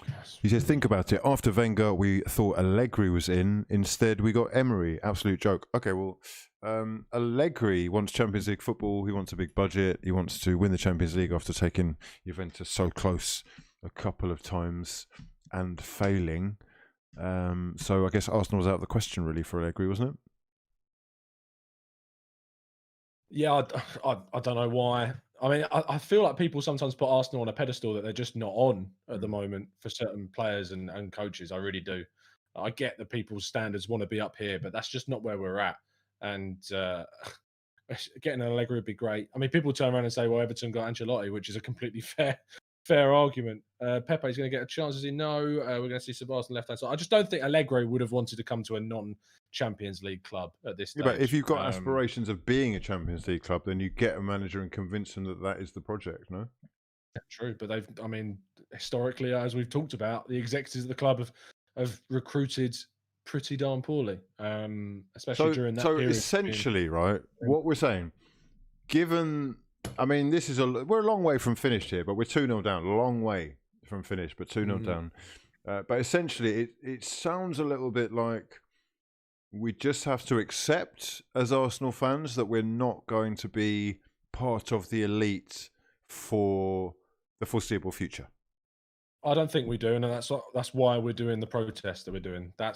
We're not accepting this is where we should be. Okay. And when I say that people have the idea that Arsenal are on some pedestal, that's not me saying that you should accept that this is where Arsenal are, that 100% Arsenal fans should campaign, protest, do everything within their power to make Arsenal the best club they possibly can be.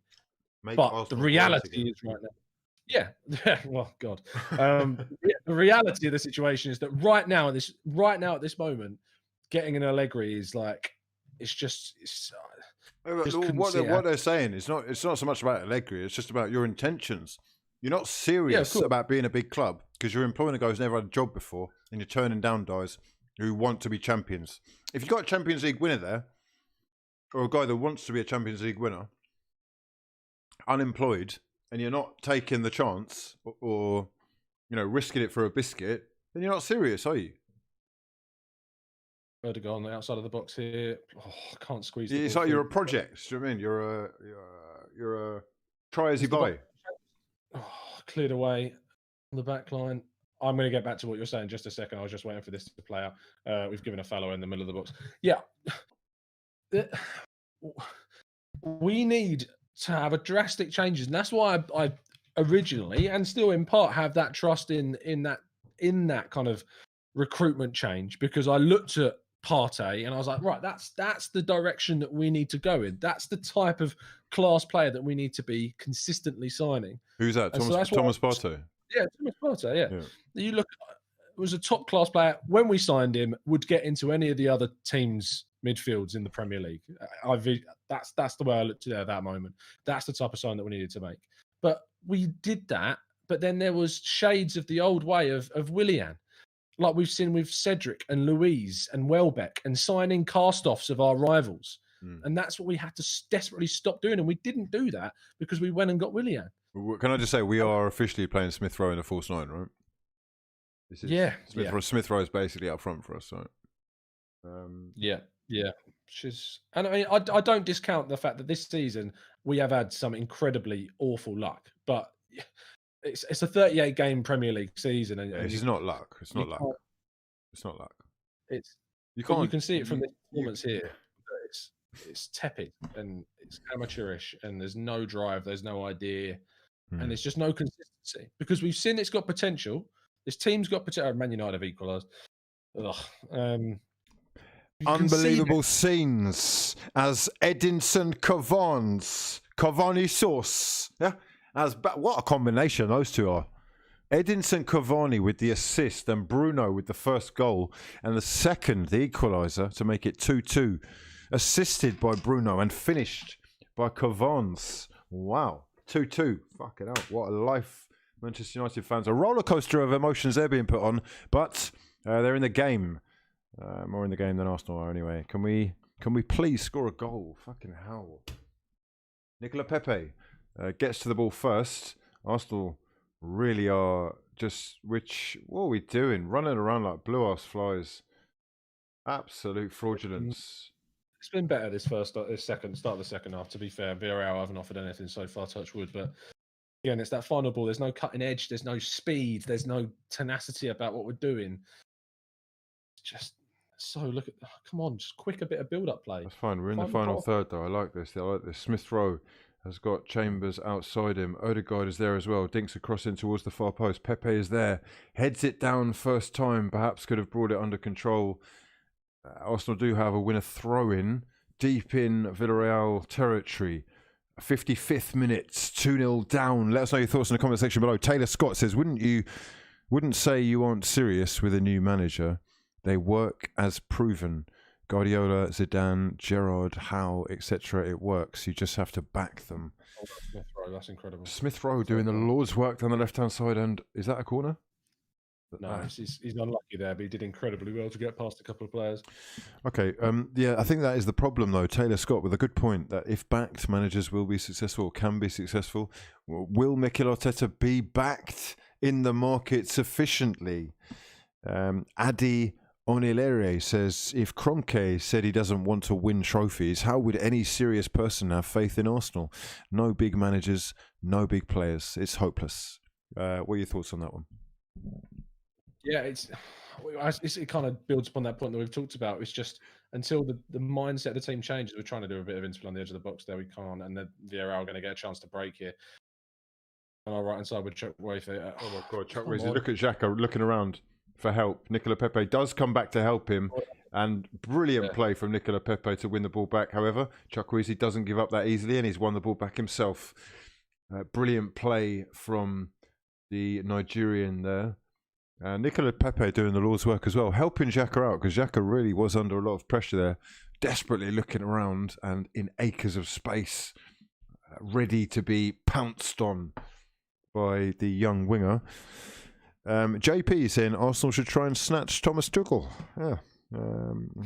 I think we might have missed that one. But, Oof says you have to feel for Arteta. His experienced players like David Luiz, Xhaka, Willian and Aubameyang are completely disinterested in improving the club.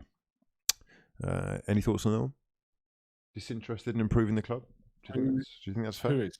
Aubameyang. He says you have to feel for Arteta. David Luiz, Xhaka, Willian, Aubameyang. The experienced players are completely disinterested in improving the club.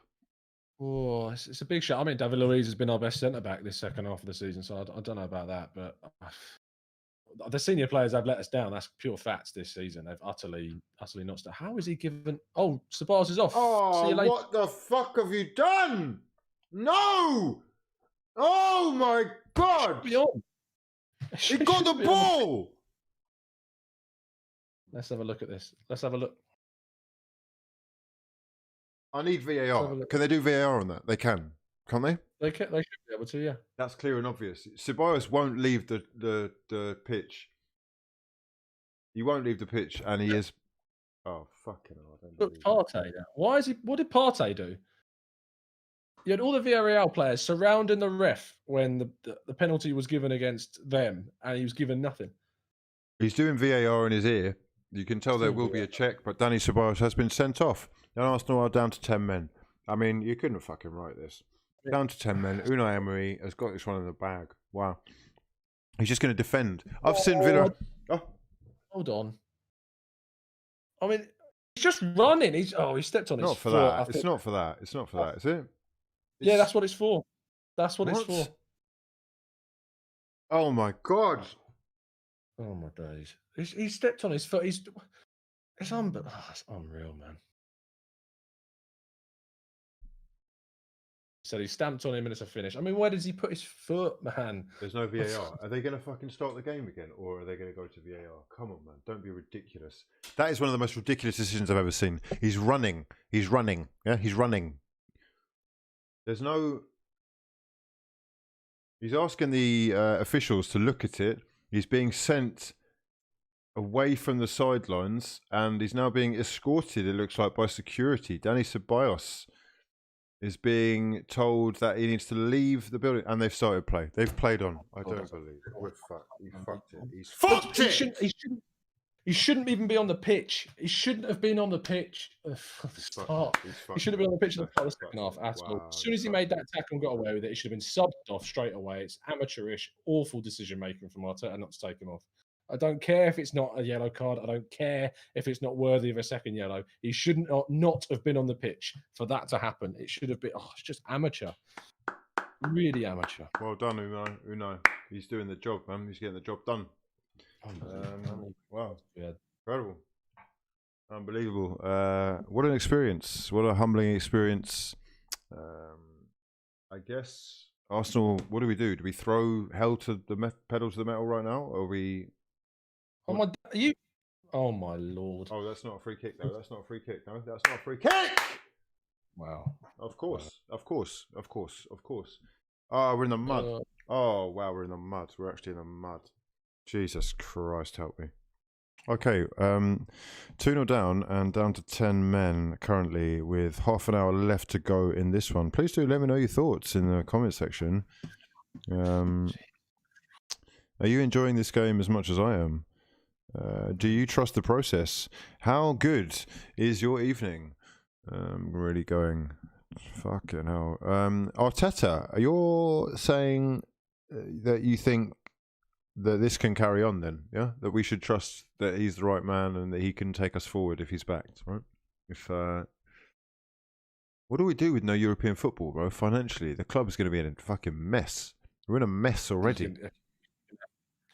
Josh is going to have to act on his words, isn't he?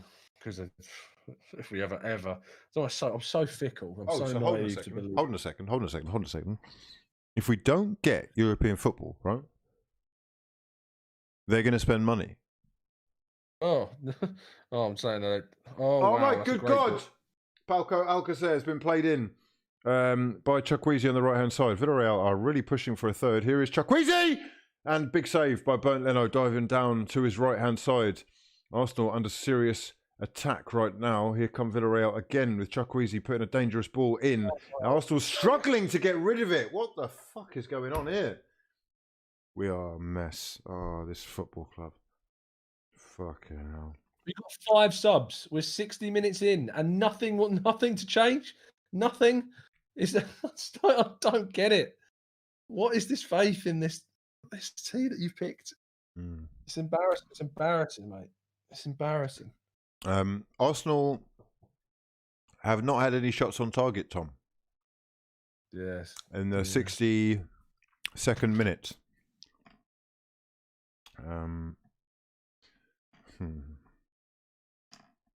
Oh dear. Arsenal Football Club. What a club. Faisal Al Zaid saying we need to score at least one and we can turn it around at the Emirates with a stronger 11. Oh, I like that positivity. Let's go! Let's get that cheeky one. Come on, my sons. Yeah? If we get a cheeky one here and then a little 1-0 at home, we're done. All right? Beautiful. All we need is one goal. Come on, the lads! Please. Here we go.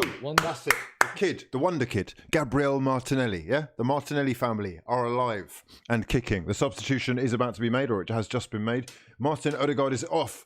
Gabriel Martinelli is on. Any faith in this one? He is an intense player with aggression and passion and pace and a finishing ability that has got him a few goals. Could he be the hero for Arsenal tonight?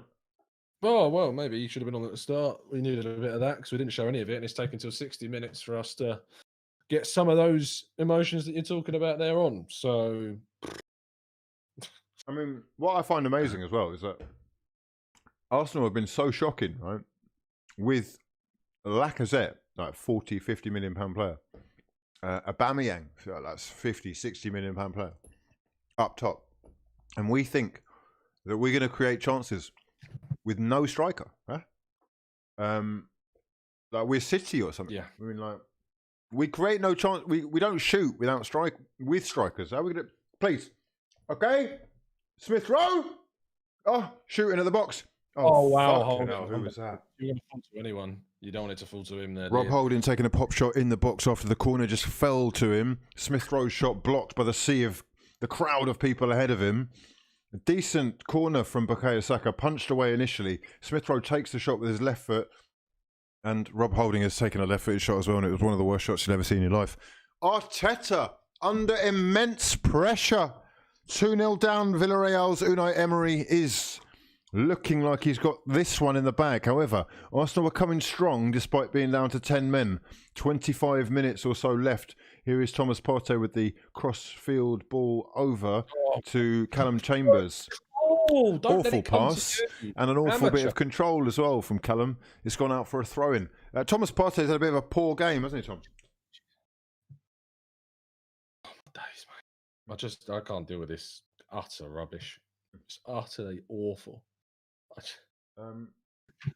I just don't get why. Oh, look at that! Look at that! Beautiful. These are the dons that you rate.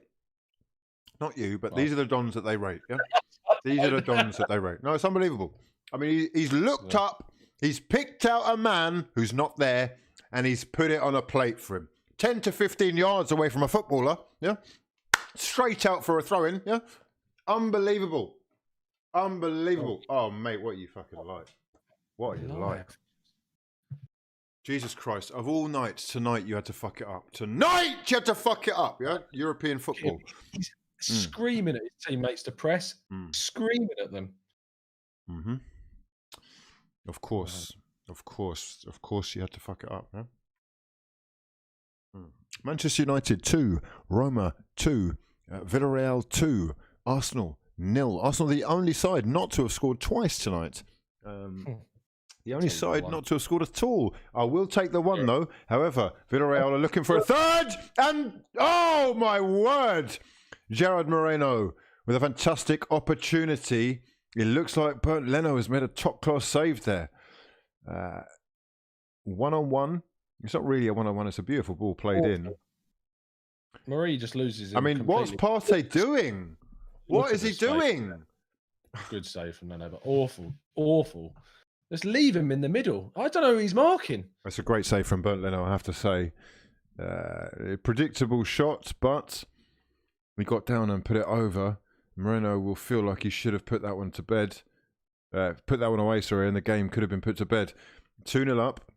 They do have a corner. It is taken short, and they will go again.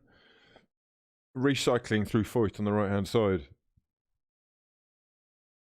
Callum Chambers really working super hard there on the left.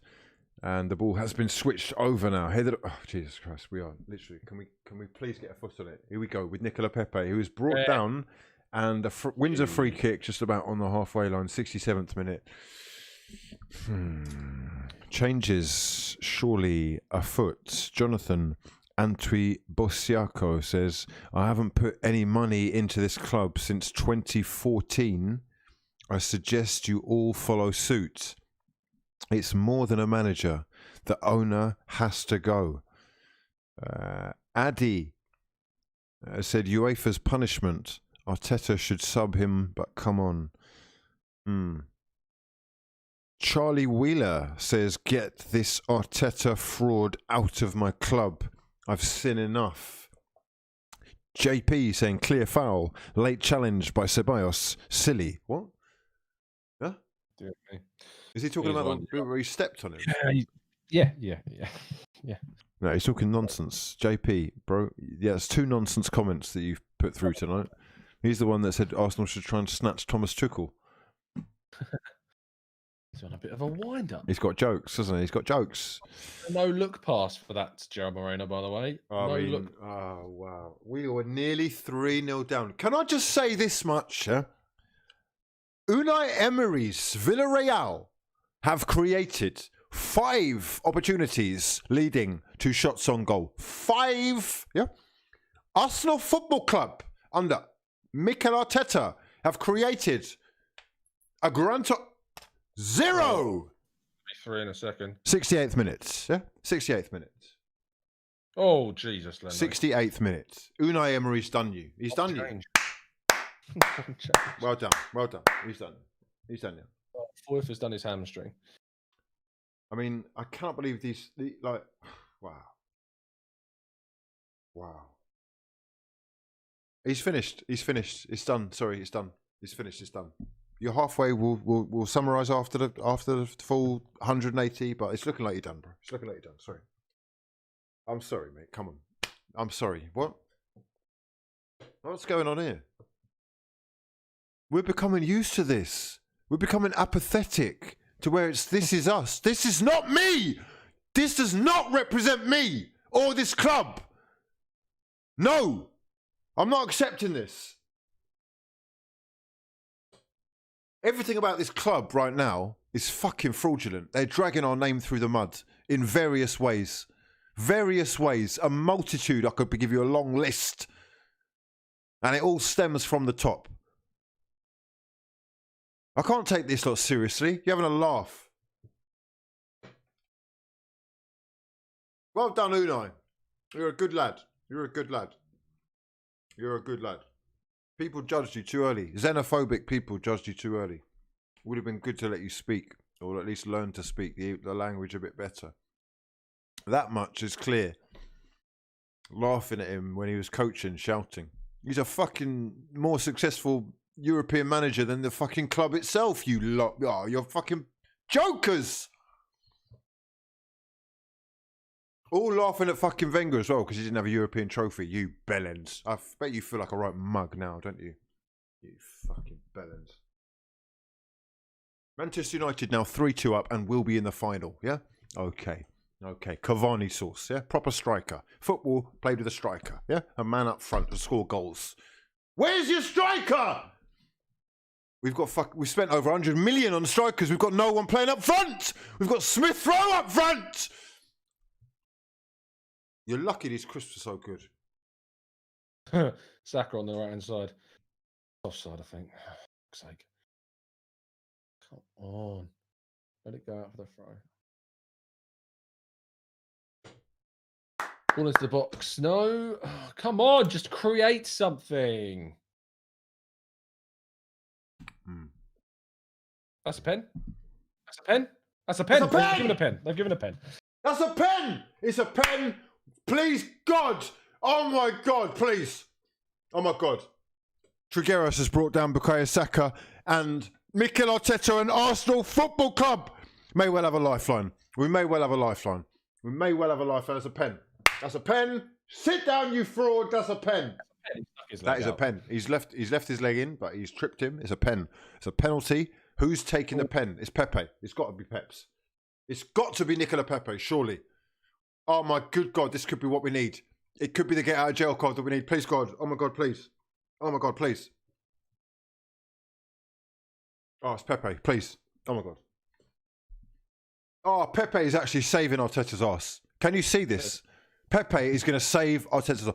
Even though, yeah, he's left him out at every available opportunity. Even though he's been one of our most productive players this season, without question. Even though he's had his name dragged through the mud, he's going to save us. Come on, please, please. No, he doesn't miss. Nicola Pépé does not miss penalties. I'm telling you, bro. I've got full faith in the lad. My Ivorian Don, yeah? Stake your claim. Come on. Come on. It's 2-1. It's 2-1 to the... It's 2-1. Yeah, we're back in the game. It's 2-1. My son, I fucking know you're burying this. I know you're burying this. I know you're burying that. Yeah? You're sinking that. Listen, fuck off, ref, you nonce. Why does he keep going? Listen, go away. Bury that, bro. So I swear down, you best bury that, bro. Bury that for us. Please. You've got this. I know you've got this, my son. I know you've got that. Bang. Yes! What did I tell you? Yes! Oh, Nicola! Oh, yes! Oh, the biggest goal of the season has just been scored by the Ivorian Prince. Nicola! Let's go. 2-1. Yeah? It's 2-1. I'll tell you what, now we've scored that pen, what I will say is that Bukayo Saka does well to win that penalty. That's all I'm saying. He does well to win it. I don't want to hear it. You're criticising our little youngsters. The only fucking inspiration we've got. If you want to dive tonight, you dive. If you have to go in and break legs, we have to do that. Bukayo Saka, you deserve a medal. Yeah, you may well be lucky. Luck is on the side of the brave. Yeah, that's how it works. We're fucking out here. Unai, we're coming for that arse. Let's go. Oh, we're back. We're back in the game. Arteta, you better fucking sort something out, mate, now. Oh, bro. 2-1. If we hold on here and get a little 1-0 win at the Emirates, we're in. We're in. Oh, we need one more. Keeper. Oh, fucking hell. No, we're back in this. We're back in it, aren't we? We're back in it. Yeah. It's a huge goal, mate. It's absolutely massive. Oh, it's big. Come on. Oh, we needed a pen. Pressure him. We needed a pen. It is a little bit lucky. It's a slightly fraudulent moment, but So fraudulent. we're going to take it. There is a penalty VAR situation going on at Old Trafford. Manchester United currently 3-2 to the good. That may well be cancelled out. It looks like Granit Xhaka is going to take this throw on, though. 15 beautiful minutes left for Arsenal to get another, perhaps. Scoring with their first shot on target. That's so sad, isn't it? How are we 75 minutes in and we've no one sub? How? One sub and one shot on target from a penalty. You love to see it. Unbelievable. Yeah? Please. Okay, Martinelli, he is fighting and battling hard to win the ball back. On the left-hand side, he's got Nicola Pépé in support there. Granit Xhaka working in tandem. 2-1 down, and the European dream may well be alive. Oh! Please. God, please. Oh, God, we don't deserve this at all, but we don't will care. take it. It doesn't matter. Huh? Plenty of people getting things that they don't deserve in life. Barcelona losing today 2-1 to Granada. Did you see that? Yeah, beautiful. Beautiful. Unbelievable scenes of glorious emotion. It looks like that title. Sevilla, mate. Sevilla, so close to that title. Oh, you're going for Sevilla? Okay. Yeah, they're 1 point behind, or they're 2 points off the top, I think, or 2 or 3 points off the top. So they play Real Madrid on next weekend. So, a huge game. That really would throw a spanner in the works. Arsenal going through. Nicola Pépé has been brought down here just past 5-10 meters past the halfway line. on the left-hand side. Beautiful. Thank you so much. It is 76th minute, and Manchester United have just scored a 4th goal through Bruno Fernandes, who's tucked home a penalty to make it 4-2 on the night. It looks like Manchester United are going to be in the final. Will Arsenal be able to muster the strength needed, the goal need? Oh my God, Partey trying to clip one in towards Martinelli. It nearly found its way through. 2-1 down. Back in the game though. A little bit of life. We're not really back in the game as such, but we're sort of back in the time. Oh, ref, that's a yellow minimum. That's a red, isn't it? No, is that Capu? That's obviously Capu. He's a clumsy little oaf. He just crunches you. That's what he is. Is he on a yellow already? I thought Capu is on a yellow. He's on a yellow. He's on a yellow. He's got to go. He's got to go. He's on a yellow, isn't he? I'm sure he was on a yellow. He's on a yellow. He's got to go. He's got to fucking go. You've broken his leg, you fucking fraud. He's got to go. He's got to go. We're down to 10-10. 10-10. It's got to be. It's got to be. Is it a red? Is it a second yellow? I'm just checking the commentary. I'm sure he was on a yellow, but he's on a yellow. He's pretending because he thinks he's clever. Yeah, he is. He got a yellow in the 60s. And the referee doesn't even realise. Are you having a fucking laugh? Don't even try it, mate, you little fraud! Mate, you've got to wait for him to stand up and then he's got a red. Come on, we're back in this. Come on. It's a clear second yellow. That's a yellow. That's a second yellow. Get off. Get off the pitch now. Yeah? That's a red card! That's a red card. That's a red card challenge. If he's not gone, I don't want to hear it. I do not want to hear it. You've got a second yellow. Get off! Get off! Off! Off! Yeah? Look at this. Feigning injury. Feigning injury. You think you're smart? You think you're smart, don't you? Yeah? You're gone. You're done. See ya. Come on. We got 13 minutes. Oh, as if he's the one that's injured. Unbelievable. What an unbelievable load of nonsense. Red card, gone. He's gone. He's gone. He's absolutely gone. Second yellow. Off you go. See you later. Where is he? He's still on the pitch. Look at him. Make some changes. You see what he's doing? Do you see what he's doing though? He's running down the clock. Yeah. You think you're clever? Yeah. I need. My clock stopped. Yeah, I'm counting minutes. I'm counting all the seconds. I want at least 3 minutes injury time added on to whatever else it was. Minimum. 2-1. We're back. We're back. Is he going to forget? Is he going to forget he's already been booked? They need a stretcher. They need a stretcher. I mean, this is wasting the most amount of time possible. A little stretcher. We're back. We're actually fucking back, lads. Dardar Binks has been saying Arteta is a fraud. Angelus Plays says Martinelli on for 5 minutes and the only player who actually seems to care. Piss poor decisions from start to finish. Both players and manager. I'm done with it all. Chef Beck says this is one of the worst nights as an Arsenal fan. It's going to take a lot to get the Arsenal I love back. I'm exhausted and heartbroken. You're not alone. Charles Meltzer says the attack has no identity and no focal point. Every team knows this. What do you think about all that, mate? Say again one more time. Sorry, I was reading. Okay. Charles Meltzer says the attack has no identity or focal point, and every team knows this. Do you think we're a little bit predictable to play against? Well, the thing is that we've lacked a focal point for a lot of the season, and in this game, the team selection took out the only focal point we had, which was a striker, and it's really cost us. They are sending him off as he gets stretchered, which is the most ironic thing I've ever seen. You have to see it. You tried it, didn't you? Yeah, you tried it. Did you see him through the eyes looking at the red card? Oh, fuck. Listen, I feel sorry for you. Hope you're okay, mate, but you got to get off. We've got a game to get on with. 2-1 down. 10 men on each side now. It's so frustrating. Take the initiative. You're 10 against 10. You got Aubameyang. If Aubameyang's on the bench and you can only get a few minutes from him, we've got 10 left. Surely it's now. Surely it's now you make that change. Oh, Alberto Moreno coming on for Pedraza, which is give back Liverpool nightmares. Oh, dearie me. Okay. Moy Gomez coming on is an attacking, coming on. I don't know why their graphics messed up. Juguero's coming off for Moy Gomez, who is an attacking player, attacking midfield. So yeah, it's a like for like, really. Okay, well, any Arsenal changes looking possible here? 5-2 for Manchester United. Sensational goal fest for United fans. We've got goals from, of course, Edinson Cavani, who has got himself 2 on the night. Bruno Fernandes also getting himself 2 on the night. And Paul Back in! Pogba! Oh, what's he given? What's he given? Why? What is it? Got no idea. Crossed over the top. It is Pablo Murray who heads across. It's a fucking goal. What's wrong with that? I don't know. I have no idea. I have absolutely no idea. Looks like we've been robbed of an equaliser there. I'm not sure exactly why. Offside, Partey. perhaps, beforehand. Here is Thomas Partey, though. Lots of space for Bukayo Saka on the right-hand side. Arsenal just beginning to feel a little bit more confident now that it is 10 men apiece. Here is Granit Xhaka, who will dink one over the top towards Pépé. Lovely little bit of chest control, but what's going on? He is offside. I hope Capu is okay. He's actually... It looked like he'd done his hammy quite badly in the...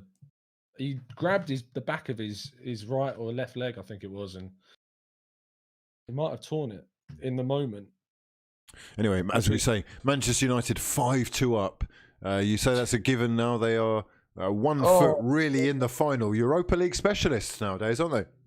Yeah, they'd have to win. Roma would have to win 3-0 in Italy to get anything from that game. That's yeah, it does worry you. I mean, you get past this and you've got to play that United team. But Jesus Christ, Xhaka, and is he just clearing that for no one? Do you not think it's? I don't. Oh my God! No way! Chukwueze has just had the ball headed into his path by Granit Xhaka, who has lost the ball again. Oh my God! Great tackle, Smith Rowe. Well done, Smith Rowe, actually doing the Lord's work and winning the ball back after Xhaka's 2 moments. Saka has seen Pépé in acres of space, and the ball is too far away from him. But he's done well to keep it in. Go on, Pépé. Oh no, fuck off. Are you mad? How has that gone off? Right, it's not just me. We're sitting here in the 83rd minute. We've made one change to this performance. Why am I the only one saying anything about this? Like, I don't get it. I don't understand it. Emery's out here doing changes. Arteta has got faith in his side. He's stuck with the boys. 83rd minute, 7 minutes left. If he does make any changes, what impact can they really have that late on? 7 minutes.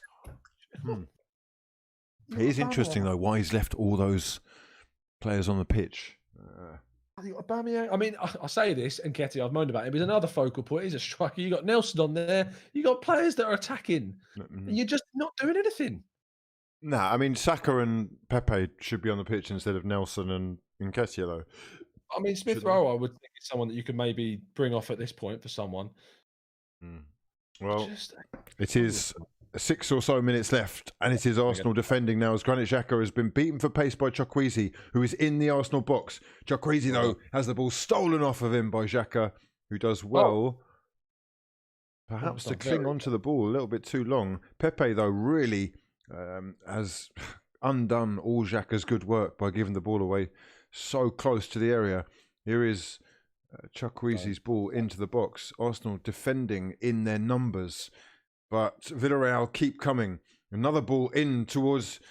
that's Raul Albiol popping up in the box, and Granit Xhaka doing his thing where he gets in front of his man and falls over, and Arsenal win themselves the ball back. 6 minutes left. Let us know your thoughts so far. Manchester United 5-2 up against Roma. Arsenal 2-1 down. 2 red cards, 1 apiece. Okay, listen. The away goal is crucial, absolutely crucial, and that may well keep Arsenal in contention for that Europa League final. We're doing things the difficult way, right? We're going the hard way, the long way around. Oh, praise the Lord. Pierre-Emerick Aubameyang is being brought on. Arteta finally making a second change. It looks like Bukayo Saka is going to be the one replaced. Aubameyang on, Saka off. Is Aubameyang going to go up top, do we think? I imagine he's going to go up top with Martinelli playing either just off him or on one of the right or left-hand sides. I hope the right, because Pépé needs to be on halfway through this tie, and Arsenal 2-1 down. Still 6 or so minutes left for them to get something else back from this game. An equaliser would be sensational and theoretically enough to see Arsenal through. We don't really want to rely on that, though. Thomas Partey and Bernd Leno both doing their best to really give me heart palpitations by passing the ball back amongst each other in and around the box. 4 or 5 minutes left in this one then. Let's go through some of these comments. Spectrums. What are you saying? Arsenal fans are paying highly for this performance. Azil says, 85th minute man, get in the bin. Spectrum saying, a striker is finally on. Now, Aubameyang doesn't have much time to make impact, but we did say that he wasn't able to breathe, so perhaps that is the reason. Are we changing the shape at all with him coming on?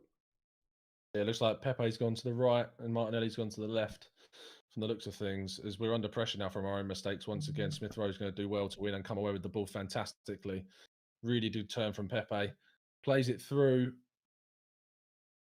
Ruli's going to have to get here and kick the ball out for a throw in. Come on, this is better. This is better. Aubameyang chasing the ball in behind here. Beautiful stuff from Nicola Pépé. Looking for his man, and the run was energetic, lively stuff from Aubameyang. Good energy. Granit Xhaka has the ball in his favoured position. He swings a crossfield ball all the way over. You stand offside there. Lazy. And Callum Chambers genuinely standing offside, waiting for the ball. And it will be a Villarreal free kick. He's miles off. That's amateur stuff, that, isn't it? It's awful. It's just, you're in the 87th minute, you need to be alive, you need to be on your toes, and it's just... Yeah. Well... And I've given him a lot of praise, Chambers, over these few weeks, but I think he's been awful today.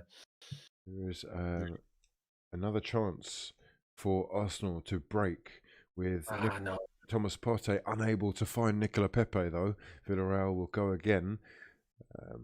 It's very interesting that they look like they've got more of a grasp of the game again since they have had the sending off. They're certainly using the attack as the defence, I guess. Chakwueze on the right-hand side causing Xhaka problems again. He's really trying to go at him. Albiol on the ball now. And the Nigerian winger again taking on the Swiss international. Gabriel Martinelli, though, is back there helping him out. And he's done really well to win the ball back there. The Brazilian is so energetic, so lively and aggressive in the challenge to win the ball back. Arsenal can get a goal kick and move. 89th minute, last couple then. Let us know your thoughts in the comment section below. Please do subscribe to the channel if you're new and smash the hell out of the like button if you'd be so kind. Much love. 2K likes needed for late night fraudulence, I believe, is what the people are saying. Anyway, who's next? We've got Freddie Harvey saying, we don't deserve to even lose 2-1, so we shouldn't complain. It could be a lot worse. Oh, it should be a lot worse. Okay, I think he's right. They've had plenty of opportunities to make it more than 2-1, haven't they? Could have been 3-0 if Gerald Moreno had scored that chance that Leno saved very well from. Yep. I just, my only hope is that obviously what?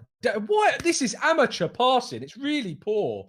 Giving the ball away in silly situations. So we're going to put ourselves under pressure with Chakwueze on the right hand side. So my only hope is that by next week, you've got those players he talked about back. You've got Aubameyang fit. You've got Lacazette back. You've got Kieran Tierney back. Like, you've just got to hope and pray. That's the situation. The league game is pointless at this stage. Just rotate, let people recover. Just go all in on next Thursday. You've got to win the game by 2 goals. I mean, in terms of fitness, though, would it not be best to play like the majority of those guys? I think you give them minutes, but you've got to rest them because we chased this game a lot. Villarreal on the edge of the box, Holding is really. I mean, he's fouling him really. I mean, come on, break. Thomas Partey doing well to clear, but we cannot get rid of the ball right now. Free kick to Arsenal and a yellow card. Oh no! He's been on the pitch for 5 minutes, and Aubameyang has got himself a yellow card there. It looks like a late challenge on Raul Albiol. Wow, I mean, he just slipped. Wow. He slipped basically. He has. I mean, he has fouled the guy, so he can't really complain. But he did slip. Unfortunate. It is. Wow, incredible scenes happening at Old Trafford. An 8-goal thriller. Manchester United are now 6-2 up. Mason Greenwood was brought on in the 76th minute. for Marcus Rashford, and he has scored just 10 minutes later to make it Manchester United 6, Roma 2. Say again? 5 added minutes. 5 added minutes in this one here. Villarreal 2-1 up. Both sides down to 10 men. And what's that? Granit Xhaka has conceded a free kick. It looked like slightly fraudulent behaviour from Chukwueze, but he has won a free kick there. Bought himself some favour from the referee. And this will be swung in by Dani Parejo, who aims for the middle. It falls to Francis. Oh, Jesus Christ. I thought that was Coquelin. Bloody hell, that would have killed me. Oh, my God. That would have actually killed me. Raul Albiol with the shot, was it? Yeah, it was, but I think it was number 7. Moreno was offside. Moreno Unbelievable. offside. Really. We go again. We've got 4 minutes left to create something. There is still hope that Arsenal can put an equaliser back. Which are a lot of fraudulent Man United fans who want Solskjaer out. I tell you, they are. Well, I mean, he's one step closer to bringing them a trophy. They've done really quite well in the league this season, and there is a case to say that he deserves more time. But I can understand at the same time why they don't think that he's the one. The fact of the matter is, though, there was a time when people were saying who is going to be sacked first between Frank, Arteta, and Ole. And I think under normal circumstances, most clubs would have sacked Arteta by now. Yeah, probably. A big club, really. A big club would have sacked Arteta right now. Yeah. Yes, they probably would have done. But that's some really good play. Wow, incredible acrobatic defending from Granit Xhaka. Villarreal crossing the ball in, though, towards the far post and picked up easily by Bernd Leno. The header was a weak one, I think, from Moreno, but this time, no joy. Arsenal can break. 3 minutes left in injury time. Is this handball from he's not. Oh, my God. Deary me. They're actually going to try and claim that's handball. That's a fraudulent mistake.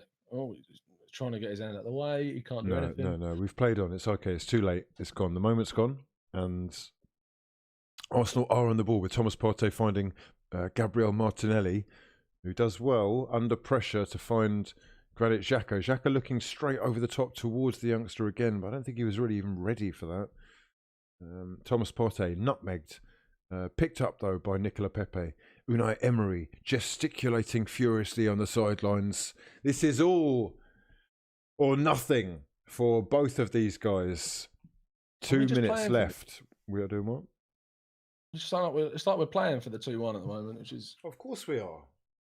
Of course. 2-2 if we can do something here, though. Thomas Partey trying to go forward. He's looked for Aubameyang! Aubameyang! Oh, you fucking what? No! No way. No way. Oh, beautiful football, Thomas Partey, to find Aubameyang. Aubameyang with the time to turn. In space. Must score. Slips and hits it straight at the goalkeeper. Sorry, mate. You're on fraud watch. Sorry, you're on fraud watch, officially. Big chance. But he bottled it. He bottled it. He absolutely bottled it. He's hit the target. A fair play for that. But Willian's sitting there waiting to come on in the 94th minute. Are you having a laugh? He's been on 4 minutes and he's created he's been involved in a chance at least. You have to think that if he'd had more time. 45 seconds left. This is a joke. I'm sorry, but it's disgusting. It's just not okay. More changes for Arsenal with Willian coming on for Smith Rowe and Pépé coming on. Sorry, coming off, and El Neni coming on. Willian and El Neni for Arsenal Football Club. And a corner, which Willian will take. Oh, imagine. This is going to be the last kick of the game, though. Opportunity for Arsenal to get something, steal something right at the death here. Willian will take the corner. Here he is. Steps up. Corner whipped in and headed over by Rob Holding. And that is going to be probably about the end of it. Arsenal 2-1 down in the 95th minute. Fantastic opportunity for Pierre-Emerick Aubameyang, set through by Thomas Partey. And as he turned and was ready himself to strike, he slipped. And It's still 2-1. Yes. Okay, so here we go. Goal kick. I'm going to presume that is the best of it. The Villarreal goalkeeper really is wasting as much time as possible. There's the goal kick, and there is the final whistle. Villarreal 2, Arsenal 1. An incredibly fraudulent night, but Arsenal have got themselves a very important away goal, which sees them still in the tie. Competitive going into the second leg at the Emirates, where a 1-0 win would see them through to the final, where they would meet, unfortunately, Manchester United, who look like they are as good as through after winning tonight 6-2. It's not quite full time there as well, but I'm going to presume that's going to happen any moment. Any last minute thoughts, Tom? It's been an emotional one. Not really got what we wanted from the side. The changes were left very late, and we relied on a penalty from Mikel Pépé, not only to get the goal, but to get our first shot on target. And that itself coming in the 73rd minute. Arsenal Football Club, the great Arsenal, the Arsenal. First shot on target against Unai Emery's Villarreal in the 73rd minute. What have you taken from today's game, and are you confident going forward into the second leg? Honestly, this is the worst I've seen us play by a long, long shot, and it was all the managers making. Absolutely 100%. The selection lacking in changes, the decision not to take Ceballos off after the really idiotic tackle at the start of the second half. Toothless, no bite, no focal point because of the way we set up. And yeah, we weren't at the races, we weren't up for it, and didn't deserve the win. I mean, they deserved a lot more than they got from that game. But we've left ourselves still in it somehow. We're still in the game, and a 1-0 win gets us through. So we'll see how it goes, mate. But yeah, it's tough to keep your hopes up after that. Okay, right. I mean, normally, right, we say that this is the biggest game of our season. Yeah, we haven't covered a game this big, and this is going to be huge importance. The next game, the next European fixture, is the be-all and end-all. It is like the full stop of the sentence. Because I'll be honest, if he gets to a final and he loses a final, it's a 50-50. Do you know what I mean? It's a toss of a coin. You've done well, get to the final, I'll be happy with that. Lose that game or fail to win by the required amount, and we got a serious problem on our hands. You are agreeing with that, right? 100%. 100%. Well, it's the first half of this two-legged affair, and Arsenal have got themselves that away goal. Tom, much love to you for joining us yet again. An absolute pleasure to have you on. I'll leave you links in the description box below. Please do check out the Gooner Talk TV. But for now, we're going to love you and leave you and move over. Pleasure. See you later. See you later, bro. To talk about the absolute fraudulence that we have just witnessed. My sons, if you do have any comments or questions, please do get them into the chat. Let's do this. Rebez V2. Hello. I'd actually like a full meal, not snacks. I'm ready for a man's meal. I mean, women have big meals too, but I'm ready for... What? Don't they? Oh, you're on the... Oh, okay, right. What's available? Can I just... is there a menu selection tonight? Sorry about this. I've got priorities as well, you know. I've got to be fed and watered and energized, powered up.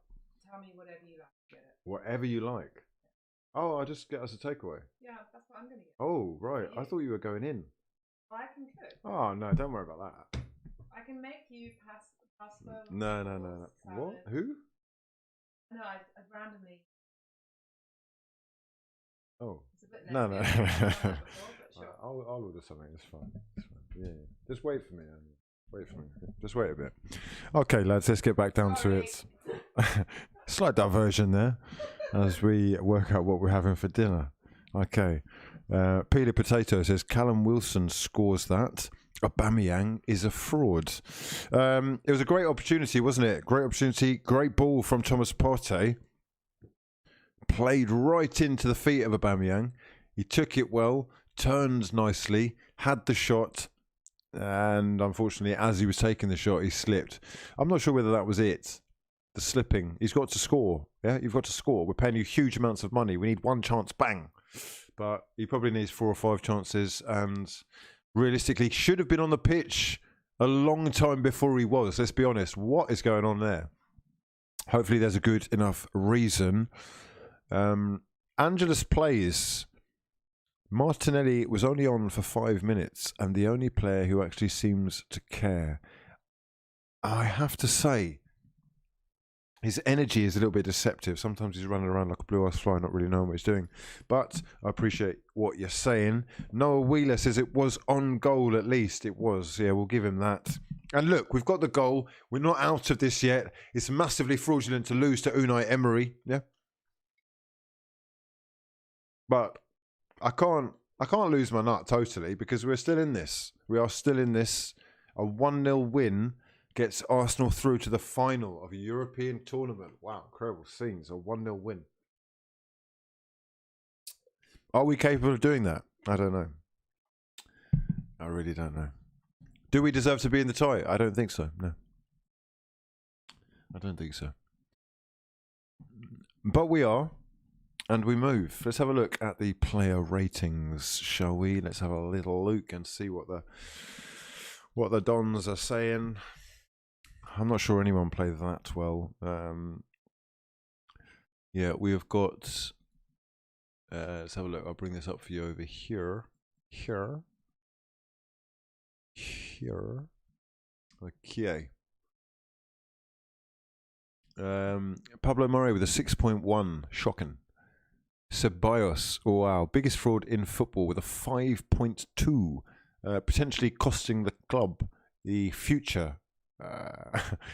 It costing the club a future worth speaking of. Thomas Partey with a 6.2 kept passing it like out of the play. Like, what's going on? Pass it to your teammates.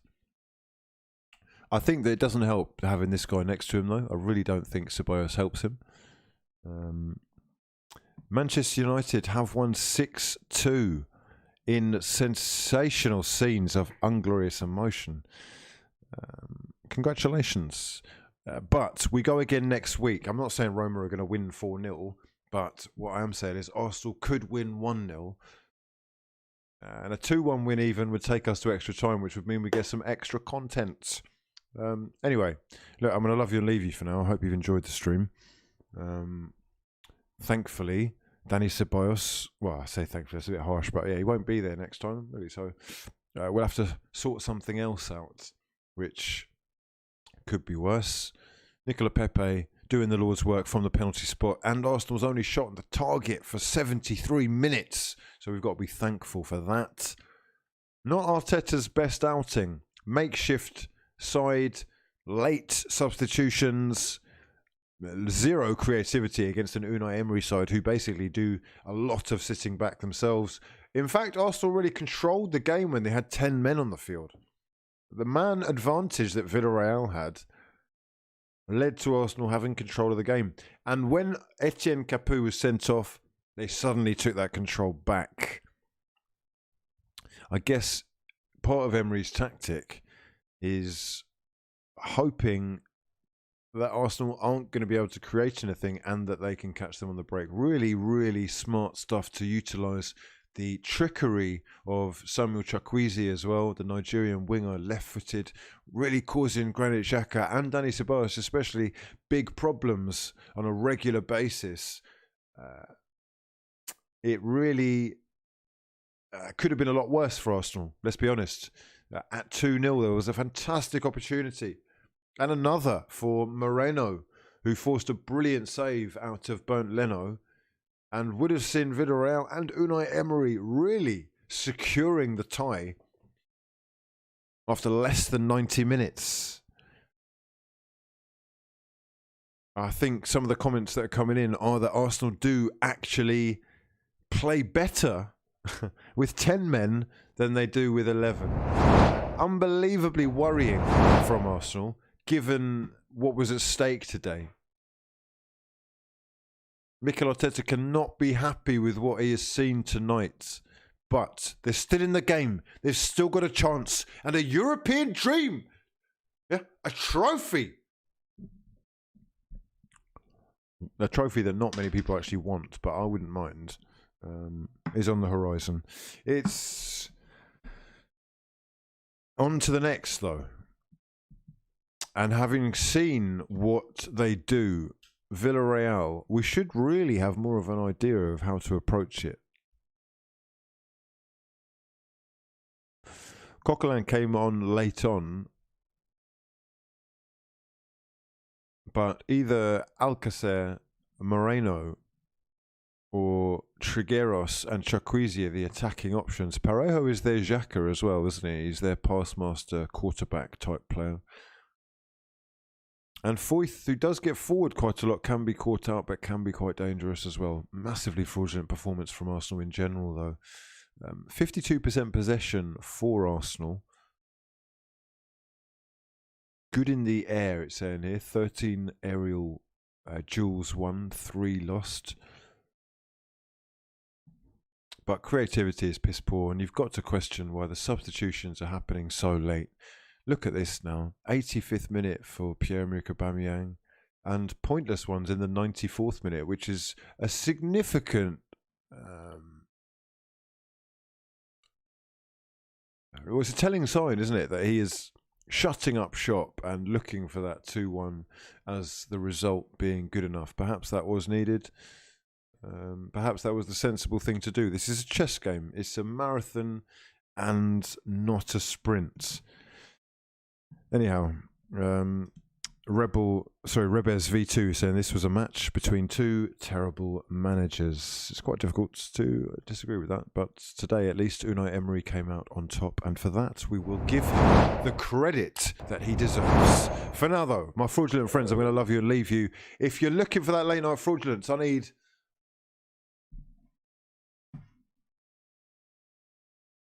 3,000 likes on the video. Yeah. Show some support for your boy, and hopefully I'll see you later on. We can talk through the Champions League games, the takeover bid, and of course the fraudulence that we have seen tonight. My sons, always a pleasure. Sometimes more of a pleasure. Hopefully next week Arsenal can get the job done. For now, I'm going to love you and leave you. Much love to Pablo, DJ, XGL, Ethan Bop, Spectrums, DBX, XGL. You're an absolute fraud. Incredible Premier League badge. Wow, I see you. Noah Wheeler, Dilly, Jay Purdy says we play better without Ceballos. Spectrum saying Pépé was man of the match. Who's your man of the match? Let me know in the comment section below right now. And will Arteta get the job done the second leg? Is it Arteta in or out for you, or is that dependent on the second leg? I'll see you for the second leg, my sons. For now, though, I've been you, Izzy, and this has been... stressful. Jeez. See you in the next one. Peace.